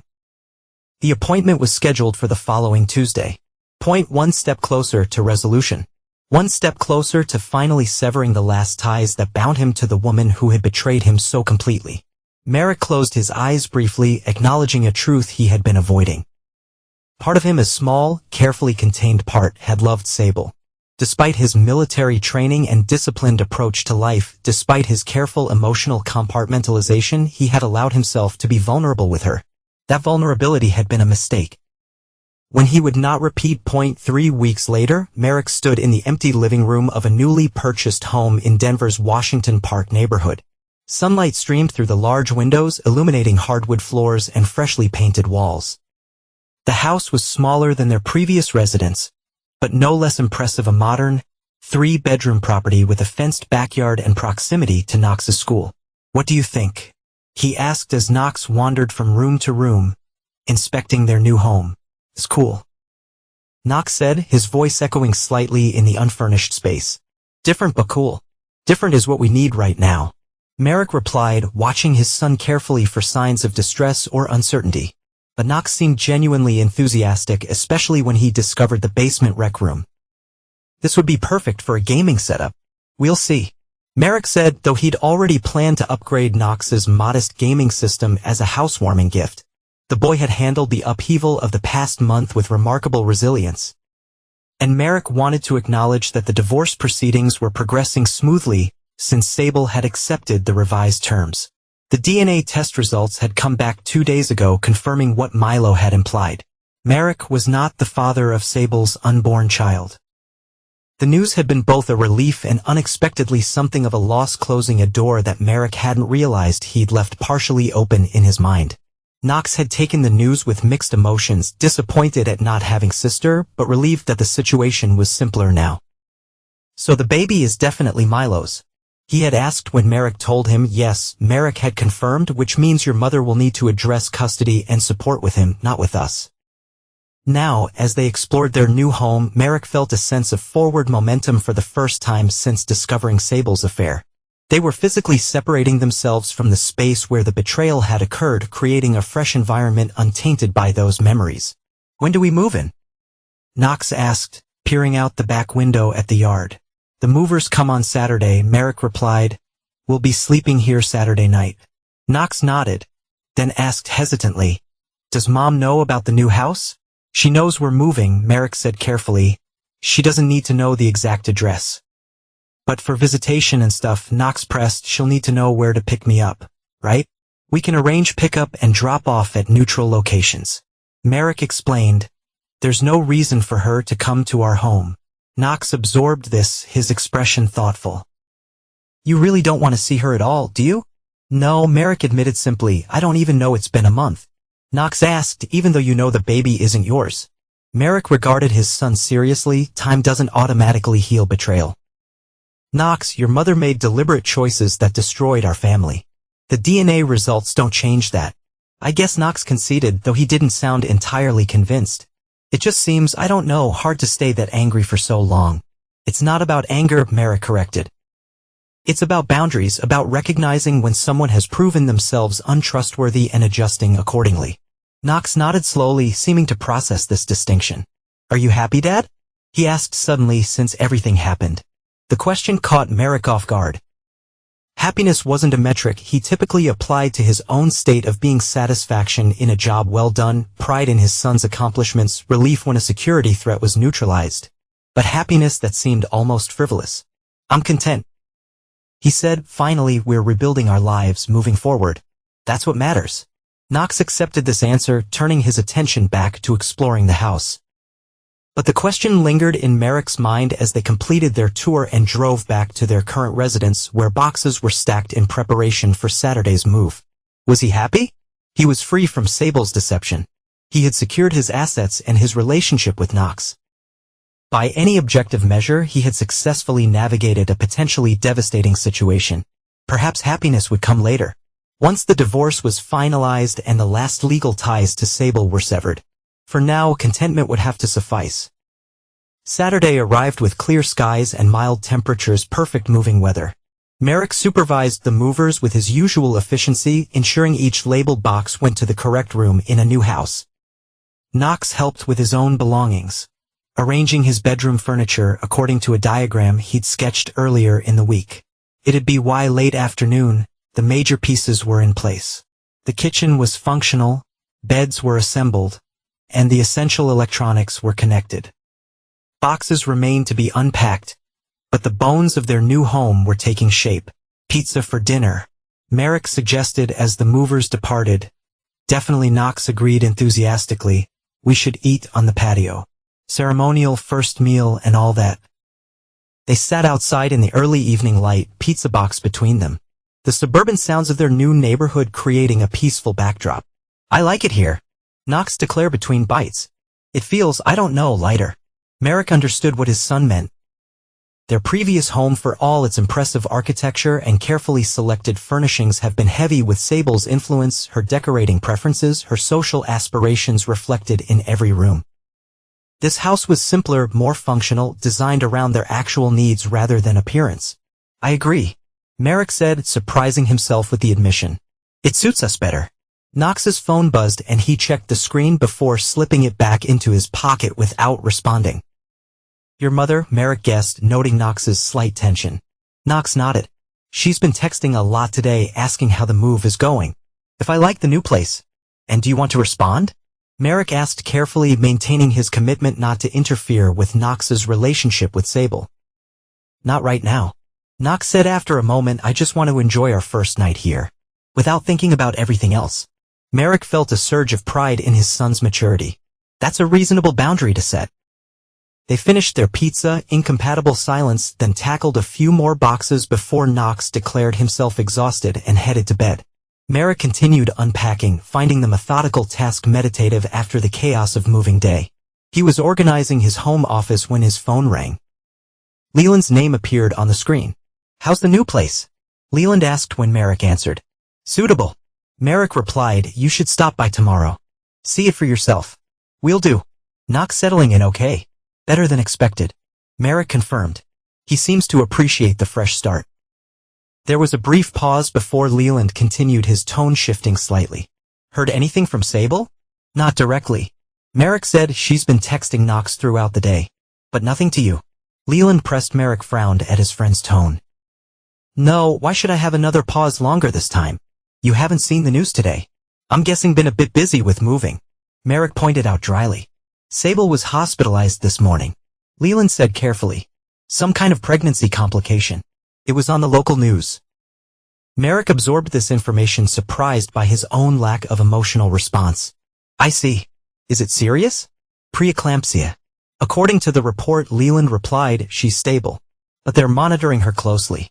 I'm surprised Knox didn't mention it. Merrick mused. He's been texting with her all day. Maybe she didn't tell him. Leland suggested, didn't want to worry him during the move. Perhaps Merrick considered the implications. This doesn't change anything regarding the divorce. I didn't think it would. Leland acknowledged. Just thought you should know after they hung up. Merrick sat at his half-assembled desk contemplating this new development. Preeclampsia was serious, potentially life-threatening for both mother and child if not properly managed. For a moment, he considered whether he should reach out to Sable, offer sympathy, support. The thought was quickly dismissed. Their relationship was now strictly legal. Any communication outside those parameters would only complicate matters. Besides, she had Milo, the actual father of her child, and her parents. She wasn't alone. Despite what she might have told Knox, Merrick returned to unpacking, pushing thoughts of Sable and her medical condition from his mind. It wasn't his concern. Not anymore. The next morning, he woke early as usual and went for a run through his new neighborhood, mapping the streets and establishing a routine. When he returned, Knox was already awake, making toast in the kitchen. Morning, Knox greeted him. I found the toaster. Good detective work. Merrick replied with a small smile. Sleep well? Yeah, actually. Knox said, sounding somewhat surprised. Better than I have in a while. Merrick nodded, understanding the past month had been stressful for both of them with the divorce proceedings, media attention, and Knox's continued navigation of his relationship with Sable. I was thinking we could finish unpacking the essential rooms today, then tackle the rest over the next week. Merrick suggested, pouring himself a glass of water. Sound good. Knox agreed. He hesitated, then added, I got a text from Mom this morning. Oh, Merrick kept his tone neutral, giving no indication that he already knew about Sable's hospitalization. She's in the hospital. Knox said, watching his father's face carefully, something about her blood pressure and the baby. She says it's not super serious, but they're keeping her for a few days to monitor things. I'm sorry to hear that, Merrick said, and was surprised to find a minute not for Sable, but for Knox's sake. Did she say if there's anything she needs from you? Knox shook his head. She just wanted me to know. Said not to worry. He paused, then asked uncertainly, should I visit her at the hospital? Merrick considered the question. Do you want to? Kind of, Knox admitted. I mean, she's still my mom and she's all alone there. She has her parents. Merrick pointed out gently, and presumably Milo. Knox looked down at his toast. She said Milo hasn't been to see her, that they're not together anymore. Interesting. Merrick thought either Milo had fully committed to his reconciliation with Callista or Sable was manipulating Knox's sympathies. Either way, it wasn't Merrick's problem. If you want to visit her, he said finally, I won't prevent it. But hospital visits can be stressful, especially in these circumstances. What if Knox hesitated? What if something bad happens to Mom or the baby? And I didn't go see her. The fear in his son's voice was palpable. Despite everything, Knox still cared deeply for his mother, still worried about her well-being.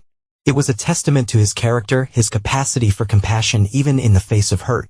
All right, Merrick conceded, if you want to visit her, I'll take you this afternoon, but a short visit only. She needs rest and we have unpacking to do. Relief washed over Knox's face. Thanks, Dad. They spent the morning organizing the kitchen and living room, breaking only for a quick lunch. By early afternoon, the house was beginning to feel more like home, with personal items emerging from boxes and finding their places on shelves and walls. At 2 o'clock, they drove to the hospital. Merrick had called ahead to confirm Sable's room number, wanting to minimize their time wandering the halls. He planned to drop Knox off and wait in the car. There was no reason for him to see Sable personally. But when they arrived at a room, Knox stopped at the doorway, suddenly hesitant. Will you come in with me? He asked in a low voice. Just for a minute. Merrick wanted to refuse. The thought of seeing Sable in her hospital bed, playing the role of the vulnerable expectant mother, held no appeal. But Knox's pleading expression wore down his resolve. Just for a minute, he agreed reluctantly. They entered the room together.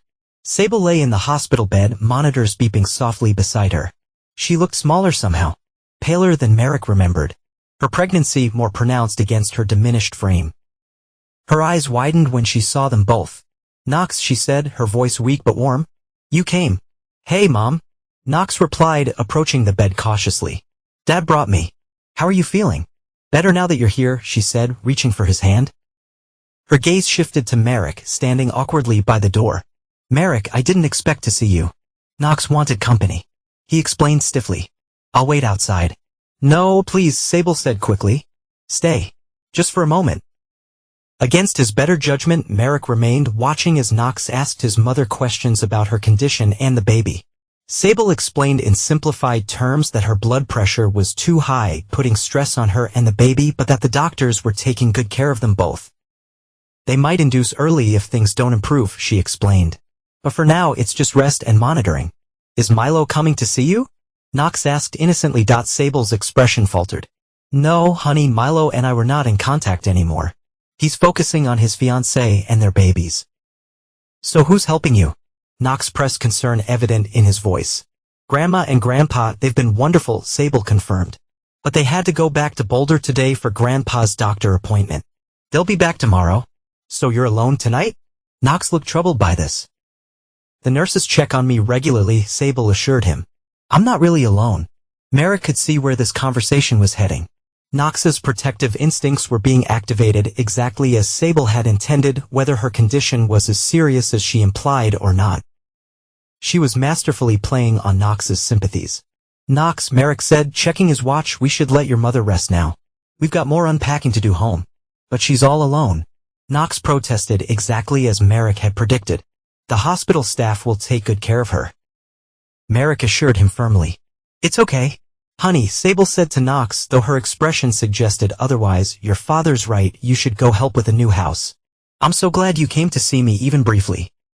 The subtle guilt trip wasn't lost on Merrick, nor its effect on Knox, who looked increasingly torn between his parents' competing needs. I'll call you later, Mom. Knox promised as he reluctantly prepared to leave and maybe visit again tomorrow. I'd like that, Sable said with a weak smile. Thank you for coming, sweetheart. As Knox stepped into the hallway, Sable called out softly. Merrick, could I have a word? Just for a moment. Merrick hesitated, then nodded to Knox. Wait for me by the elevator. I'll be there in a minute. Once Knox was out of earshot, Merrick turned back to Sable. What is it? I know you hate me, she said quietly. And I understand why. But I want you to know that I never intended things to end this way. Intentions are irrelevant. Merrick replied coldly. Actions are what matter. I know.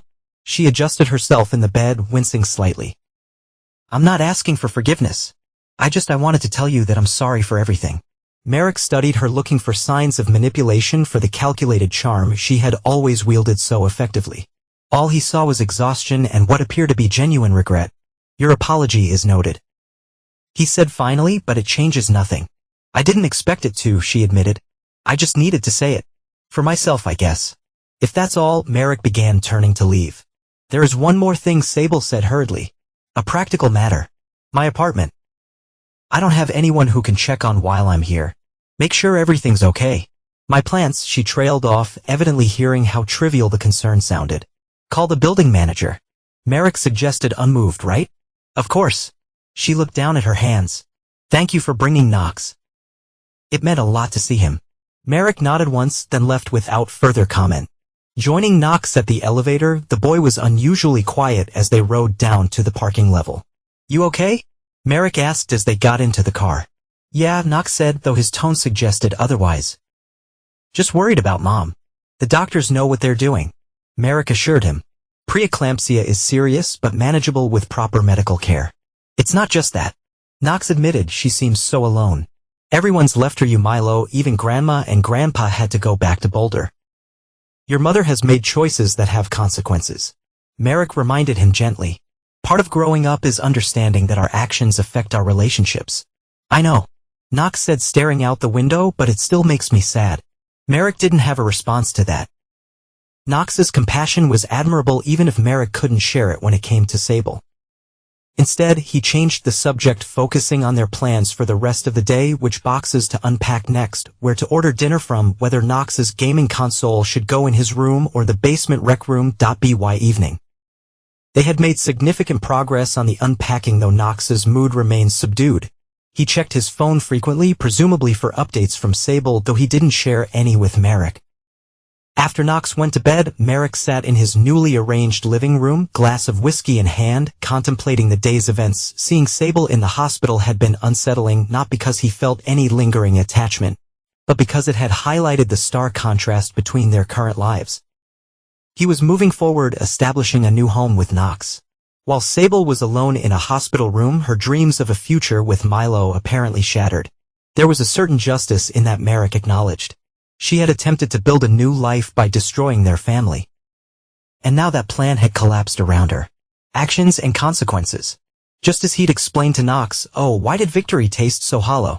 The question lingered as Merrick finished his whiskey and prepared for bed. Perhaps because true victory would have been never experiencing betrayal in the first place. Perhaps because despite everything, seeing Sable diminished and alone had awakened some vestigial protective instinct that he hadn't fully excised. That, or perhaps Merrick admitted to himself in the darkness of his new bedroom, because Knox's compassion made his own coldness feel less like strength and more like limitation. The next 2 weeks settled into a new routine. Merrick and Knox finished unpacking their new home, arranging furniture and decorations to suit their preferences rather than Sable's aesthetic vision. Knox visited his mother at the hospital twice more before she was discharged, then spent a weekend with her at her parents' home in Boulder. The divorce proceedings continued smoothly, with the final hearing scheduled for the following month. Sable had stopped contesting the division of assets, accepting Merrick's terms almost completely a sign of either resignation or strategic retreat. Merrick wasn't sure which. On a Thursday afternoon, Merrick left work early to attend Knox's baseball practice. Spring training had begun and Knox was trying out for pitcher this season, a position he'd been practicing for all winter. Merrick made it a point to attend these practices whenever possible, recognizing their importance to his son, but he arrived at the field to find Knox already warming up with teammates, his lanky form looking more confident on the mound than it had during the previous season's games. Merrick took a seat in the bleachers, nodding to a few other parents he recognized, but not engaging in conversation. Most knew about his situation. Divorce was hardly uncommon, but the public nature of his and Sable's split had created an invisible barrier between him and the usual parental small talk. Merrick watched with quiet pride as Knox struck out 3 batters in a row during the practice scrimmage. The boy had natural talent, but it was his discipline and consistency that impressed Merrick most. Even during the worst days of the divorce proceedings, Knox had maintained his training regimen, channeling his confusion and anger into productive physical activity. After practice, Knox jogged over, face flushed with exertion and satisfaction. "Did you see that curveball in the 3rd inning?" he asked eagerly. "Impressive control," Merrick acknowledged with a small smile. "Your follow-through is much improved." They walked to the car together, Knox chattering about the upcoming season and his chances of making starting pitcher. The easy conversation was a welcome change from the tension that had characterized so many of their interactions in the months following Sable's betrayal. "Coach says I might start the first game next week," Knox said as they drove home. "Will you be able to come?" "I wouldn't miss it," Merrick assured him, navigating through the evening traffic. "I've already cleared my schedule." Knox nodded, satisfied, then hesitated before adding, "I told Mom about it too. She said she tried to come." Merrick tensed slightly but kept his expression neutral. "That's fine," he said simply. "You wouldn't mind if she came?" Knox watched his father's reaction carefully. "It's a public game," Merrick replied evenly, "and she's your mother. Her presence is to be expected at your events." "But you two would be in the same place." Knox pressed for the first time since the baby shower. Merrick finished for him. "Yes, but we're adults. Knox, we can occupy the same space for a few hours without incident." Knox seemed relieved by this response. "Good, because I want you both there. Even if you're not, together anymore." Merrick glanced at his son, struck by the maturity in that simple statement. Despite everything, Knox was adapting, creating a new framework for his relationship with both parents. It was a resilience Merrick both admired and had deliberately cultivated in his son. "We'll both be there," Merrick assured him separately, but when they arrived home, Knox headed upstairs to shower while Merrick checked his email. Among the business correspondence was a message from his attorney. The final divorce hearing had been scheduled for the following Thursday. After months of negotiations, financial divisions, and legal maneuvers, his marriage to Sable would officially end in 1 week. Merrick felt a curious emptiness at the news. Not regret, he had no second thoughts about ending a relationship built on deception, but a strange sense of anticlimactic closure. The passionate anger that had fueled his initial response to Sable's betrayal had gradually been replaced by something colder, more distant. Indifference, perhaps. The final severance of emotional investment. He forwarded the email to his calendar, adding the court appointment without comment. Another item on his schedule, no different from a business meeting or a dental checkup. Just something to be handled efficiently and then put behind him. The weekend passed quietly with Merrick and Knox settling further into their new home. They hung pictures, arranged books on shelves, and installed Knox's gaming system in the basement rec room. On Sunday, they grilled steaks on their new patio, enjoying the early spring weather. "This is nice," Knox observed, looking around their backyard. "Different, but nice." "I agree," Merrick said, flipping the steaks with practiced precision. "Change can be positive, especially when it's deliberate rather than reactive." Knox nodded thoughtfully. "Mom's place is different too," he offered cautiously. "She's got this little apartment now, near a new job. It's pretty small, but she's trying to make it nice." Merrick absorbed this information without comment. Sable had recently found employment as an administrative assistant at a real estate firm, a significant step down from her previous lifestyle, but necessary, given her financial circumstances. He knew this only because Knox had mentioned it, not because he kept tabs on her directly. She asks about you sometimes, Knox continued, testing the waters. Not a weird way. This is how you're doing. And what do you tell her? Merrick asked, keeping his tone neutral. The truth, Knox shrugged. That you're good. That we're good. We are, Merrick confirmed, serving the perfectly cooked steaks onto their plates. And that's what matters. They ate incompatible silence for a while before Knox spoke again. The baby came early, he said suddenly. Last week, Mom called to tell me yesterday. Merrick paused, fork halfway to his mouth. Icy is everything. All right? Yeah, Knox nodded. It's a girl like they thought. She's small, but healthy. Mom named her Eliza. That's Merrick searched for an appropriate response. Good. I'm glad they're both healthy. It's weird. Knox admitted having a half-sister that isn't really related to me. Since she's my Lowe's, not yours.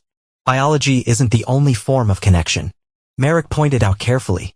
If you want a relationship with her, that's your choice. Knox considered this. Maybe eventually, it's just strange right now. Merrick nodded, understanding. There's no rush to figure all out. These relationships will evolve over time. Later that evening, as Merrick was reviewing security proposals for a new client, his phone rang. He glanced at the screen, not recognizing the number, and almost declined the call. Something instinct perhaps made him answer instead. Merrick Calloway, he said simply. Merrick. Sable's voice was instantly recognizable, though it sounded different, strained, exhausted. I know I'm probably the last person you want to hear from. Merrick's jaw tightened. What do you want, Sable? I tried calling your attorney first. She said quickly, as if afraid he would hang up. But it's Sunday night, and I couldn't reach him. Is this about the hearing on Thursday? Merrick asked, his voice deliberately businesslike. No, I mean, not directly. She took a shaky breath. It's about I need help, Merrick. There it was. The inevitable ask. We have channels for communication through our attorneys. He reminded her coldly. Any requests should go through them. This can't wait for attorneys, she insisted. Her voice cracking slightly. I've been evicted from my apartment. The management changed the locks while I was in the hospital with Eliza. I have nowhere to go. Your parents, they're in Europe. She cut him off. Dad had that heart valve surgery last month. Remember, the doctor said he could travel once he recovered. So they left for that river cruise they've been planning for years. They won't be back for 3 weeks. Merrick remained silent, processing this information with cool detachment. I tried. Milo. Sable continued, her voice smaller now. You won't even take my calls. And the few friends I have left after everything that don't have space for me and a newborn. What exactly are you asking for, Sable? Merrick asked, though he already knew, just a place to stay for a night or two. She pleaded, just until I can figure something out. A hotel will be fine, even, but I don't have enough for the deposit. And with a newborn, no, Merrick said simply, the word hung between them, definitive and unambiguous. Merrick, please, she whispered, I wouldn't ask if I had any other option. I have a baby. She's a week old. A baby that isn't mine. He pointed out coldly. A baby that's the product of your affair. That's not my responsibility. I know, she admitted. I know I have no right to ask you for anything. But I'm desperate. Just one night. I'll sleep on a couch. You won't even know we're there. Merrick closed his eyes briefly. An unexpected conflict arising within him. Not sympathy for Sable that well had run dry months ago, but a lingering sense of what constituted honorable behavior. Could he really leave a woman and newborn child with nowhere to go? Regardless of past betrayals?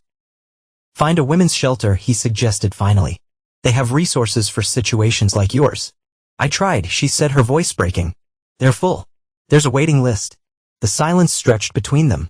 Sable's quiet desperation palpable even through the phone connection. I'll make some calls.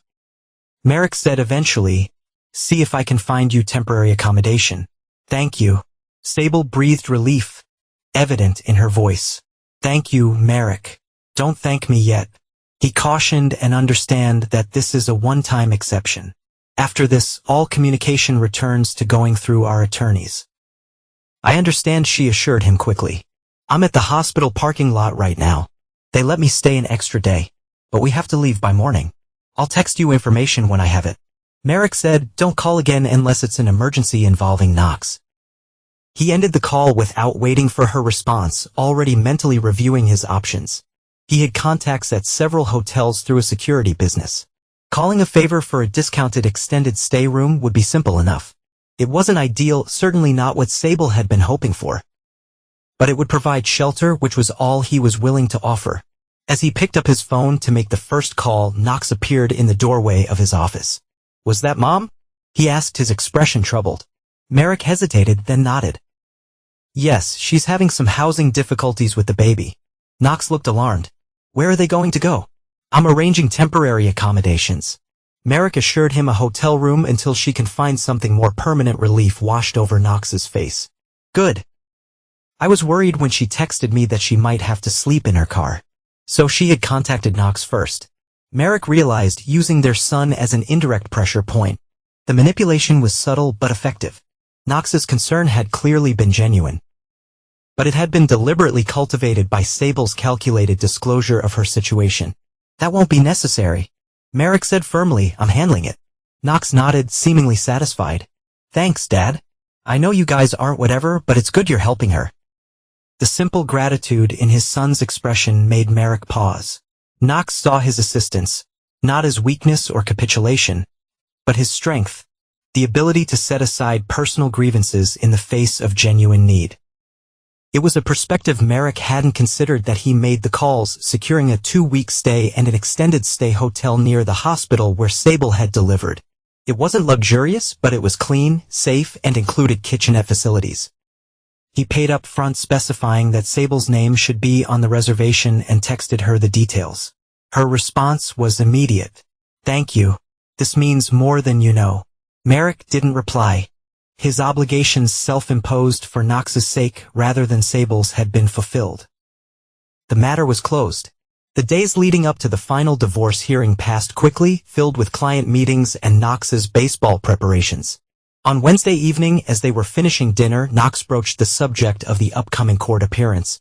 "So tomorrow's the big day, huh?" he asked, trying to sound casual but watching his father closely. "The divorce is final." "Yes," Merrick confirmed. "Just a formality at this point. All the agreements have been signed." "Do you have to see Mom there?" Briefly, Merrick said. "We both have to appear before the judge."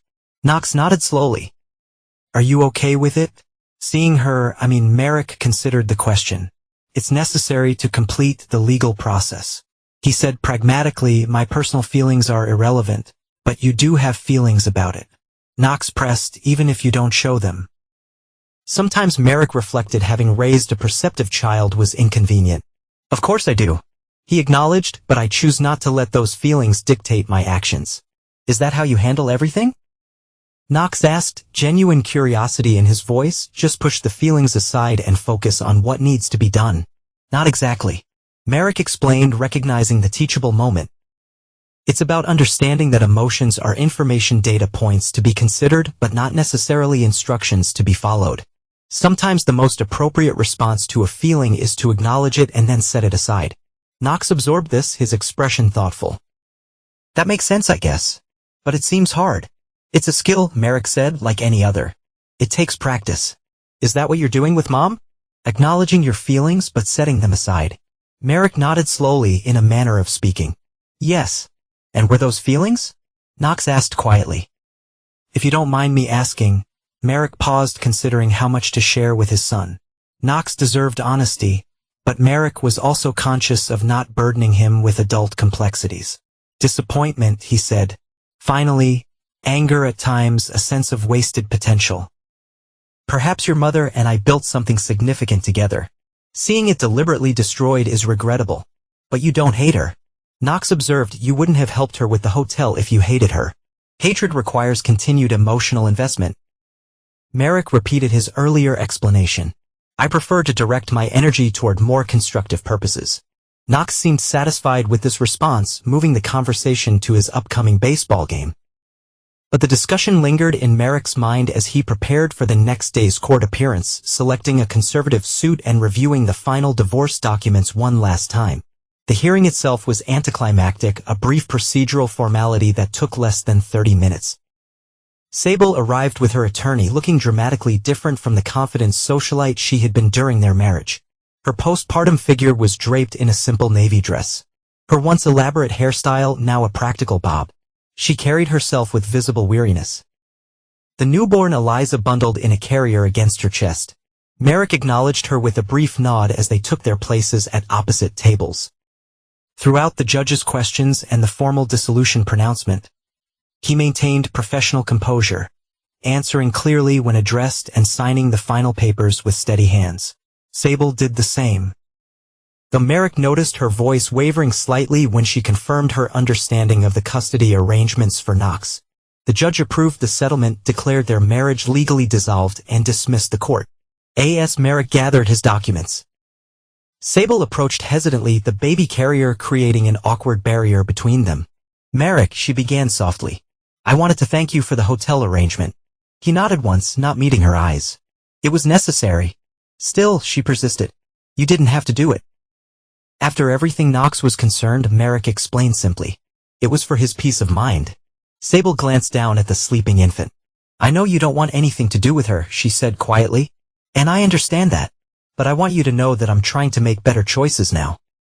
For her sake, Merrick finally looked directly at the baby, a tiny pink face creature with a dusting of dark hair, utterly innocent of the circumstances surrounding her birth. A strange, fleeting thought crossed his mind. In another reality, under different circumstances, this could have been his daughter. But it wasn't. And dwelling on hypotheticals was neither productive nor rational. "I hope you succeed," he said neutrally, gathering his briefcase. "Is the hotel accommodation adequate?" "Yes," Sable nodded quickly. "More than adequate. I've applied for some assistance programs. And I have a lead on a small apartment. I should be able to move in next week." "Good." Merrick prepared to leave. Considering the conversation concluded, Sable called softly, stopping him. "One more thing. Will you tell Knox he can visit whenever he wants to see Eliza? I know she's not related to him technically, but he's curious about her. Knox's relationship with you and your daughter is his decision." Merrick replied evenly, "I won't prevent it if that's what he wants."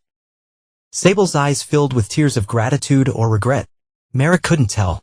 "Thank you," she whispered. He nodded once more and left the courtroom, feeling a curious sense of finality that had been absent in the legal proceedings themselves. Something about seeing Sable with her newborn, struggling but determined to move forward, had closed a chapter in his mind. The divorce was legally complete, but this brief interaction had provided the emotional punctuation mark. Merrick returned to work, immersing himself in client security assessments to occupy his mind. He didn't mention the courthouse encounter to Knox that evening, simply confirming that the divorce was finalized. Knox, preoccupied with his upcoming baseball game, asked few questions. The following Tuesday evening, as Merrick was reviewing documents in his home office, the doorbell rang. Knox was at a friend's house working on a school project, so Merrick answered it himself, expecting perhaps a delivery or a neighbor. Instead, he found Sable standing on his doorstep, Eliza cradled in her arms. The sight was so unexpected that for a moment Merrick simply stared, his mind struggling to make sense of her presence. Sable looked even more exhausted than she had in court, dark circles prominent beneath her eyes. Her clothes wrinkled as if she'd been wearing them for days. "I'm sorry," she said immediately, her voice tight with desperation. "I know I shouldn't be here. I know you don't want to see me." "What are you doing here, Sable?" Merrick asked, his tone deliberately even as he remained blocking the doorway. "Please," she whispered, tears welling in her eyes. "I have nothing. I can't do this alone." Merrick's expression didn't change. "The hotel arrangement ends tomorrow." She finished for him and the apartment fell through. The landlord found out about the baby and said it was too small for an infant. Something about zoning regulations. She shifted Eliza in her arms, the baby making small, whimpering sounds. "I've called everyone, Merrick. Every friend, every contact. No one will help. There are resources." Merrick began the same detached tone. "Social services.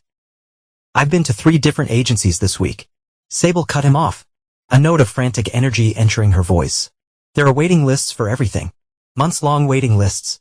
"That's unfortunate," Merrick acknowledged, "but it doesn't change the fact that this isn't my responsibility."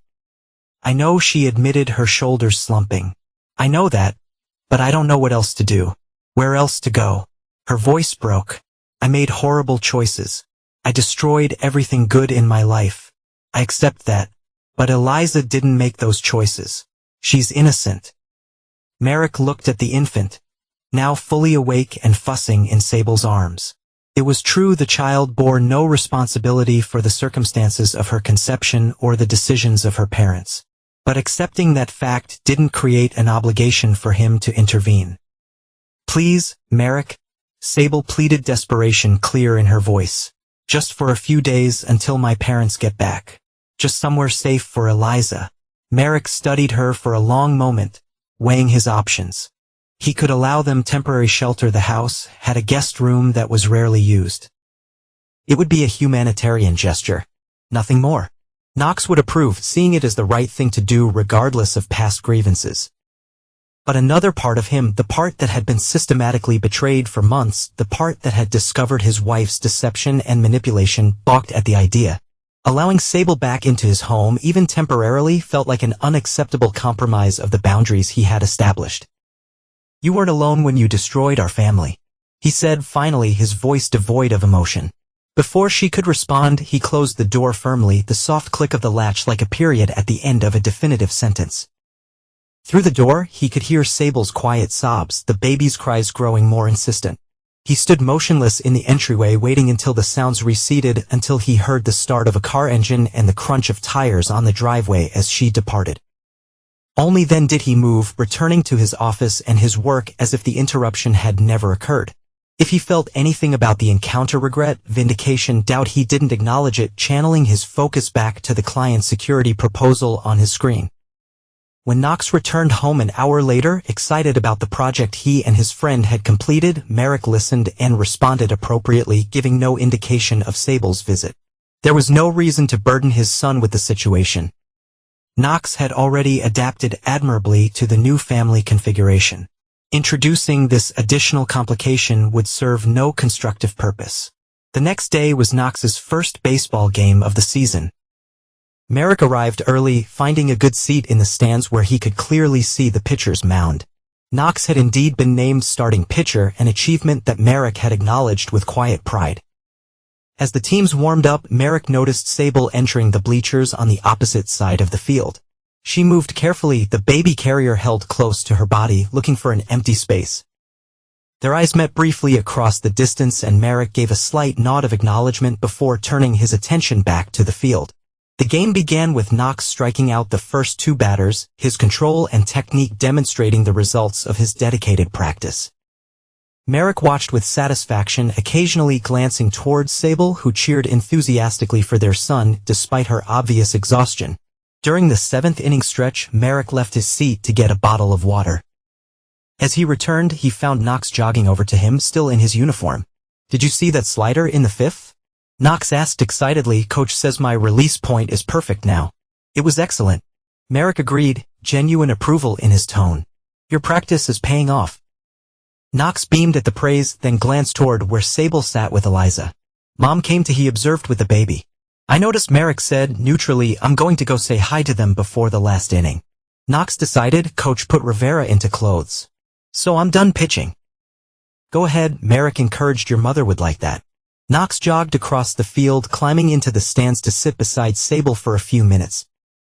Merrick watched from a distance as she hugged their son, as Knox peered curiously at his half-sister, even carefully touching the infant's tiny hand. That it was the beginning of a new family configuration, not the one any of them had planned, but the reality they now navigated. Knox would have relationships with both his parents and apparently with his half-sister as well. Those connections would evolve over time, shaped by individual choices rather than the traditional family structure that had been shattered by betrayal. Knox's team won the game 7-3, a decisive victory fueled in large part by a strong pitching performance. Afterward, as parents and players mingled on the field, Merrick approached his son with pride. "You really made sure their batters didn't get comfortable at the plate." He observed, the closest he came to effusive praise. Knox grinned. "Thanks, Dad. And thanks for coming. It meant a lot having you here." "I wouldn't have missed it," Merrick assured him. They walked toward the parking lot together, Knox still buzzing with post-game energy. As they reached Merrick's car, Knox suddenly became more serious. "Dad," he began, his tone questioning. "Can I ask you something?" "Of course," Merrick replied, unlocking the vehicle. "You really made sure Mom paid for what she did, Knox?" His question was direct. His expression, a mixture of curiosity and something harder to define. Merrick paused, considering his response carefully. The question wasn't accusatory, exactly, but contained an implicit judgment that Merrick hadn't anticipated from his son. Actions have consequences. He said finally, that's a lesson she had to learn the hard way. Knox nodded slowly, absorbing this. I get that. But what about mercy? Isn't that important too? The question was unexpectedly profound, coming from a 12-year-old, catching Merrick off guard. He studied his son's face, seeing genuine moral inquiry rather than criticism. Mercy has its place, Merrick acknowledged, but it can't replace justice. Without consequences, people don't learn from their mistakes. I guess, Knox said, not entirely convinced. I just think, sometimes people know they messed up. They don't need more punishment to understand that. Merrick recognized the subtext. Knox was talking about Sable, about her current circumstances. It was possibly new about her visit to their home, perhaps through a text message or call from his mother. Your compassion is admirable, Merrick said carefully. It's a quality worth preserving. Knox brightened at the approval. So if Mom needed help again, we could help her for Eliza's sake. And there it was, the direct question Merrick had been anticipating. Knox wasn't subtle in his advocacy. We'll address situations as they arise. Merrick said, noncommittally, for now let's focus on celebrating your victory today. The answers seemed to satisfy Knox, who launched into an animated analysis of his pitching performance as they drove home. Merrick listened attentively, engaging with his son's enthusiasm while internally processing their brief exchange about Sable. Knox's question had touched on something fundamental to balance between justice and mercy, between holding someone accountable and offering them redemption. It was a tension Merrick had resolved firmly on the side of justice, seeing mercy as a potential weakness that enabled further manipulation. But watching his son's natural empathy, his ability to separate his mother's actions from her worth as a human being, made Merrick wonder if there was strength in that perspective too. Not weakness, but a different kind of resolve, the courage to remain open to humanity's complexity rather than reducing people to their worst choices. That it wasn't a consideration that would change his position regarding Sable. The bridges between them have been thoroughly burned, the trust irrevocably broken. But perhaps Knox's compassionate instinct was worth nurturing.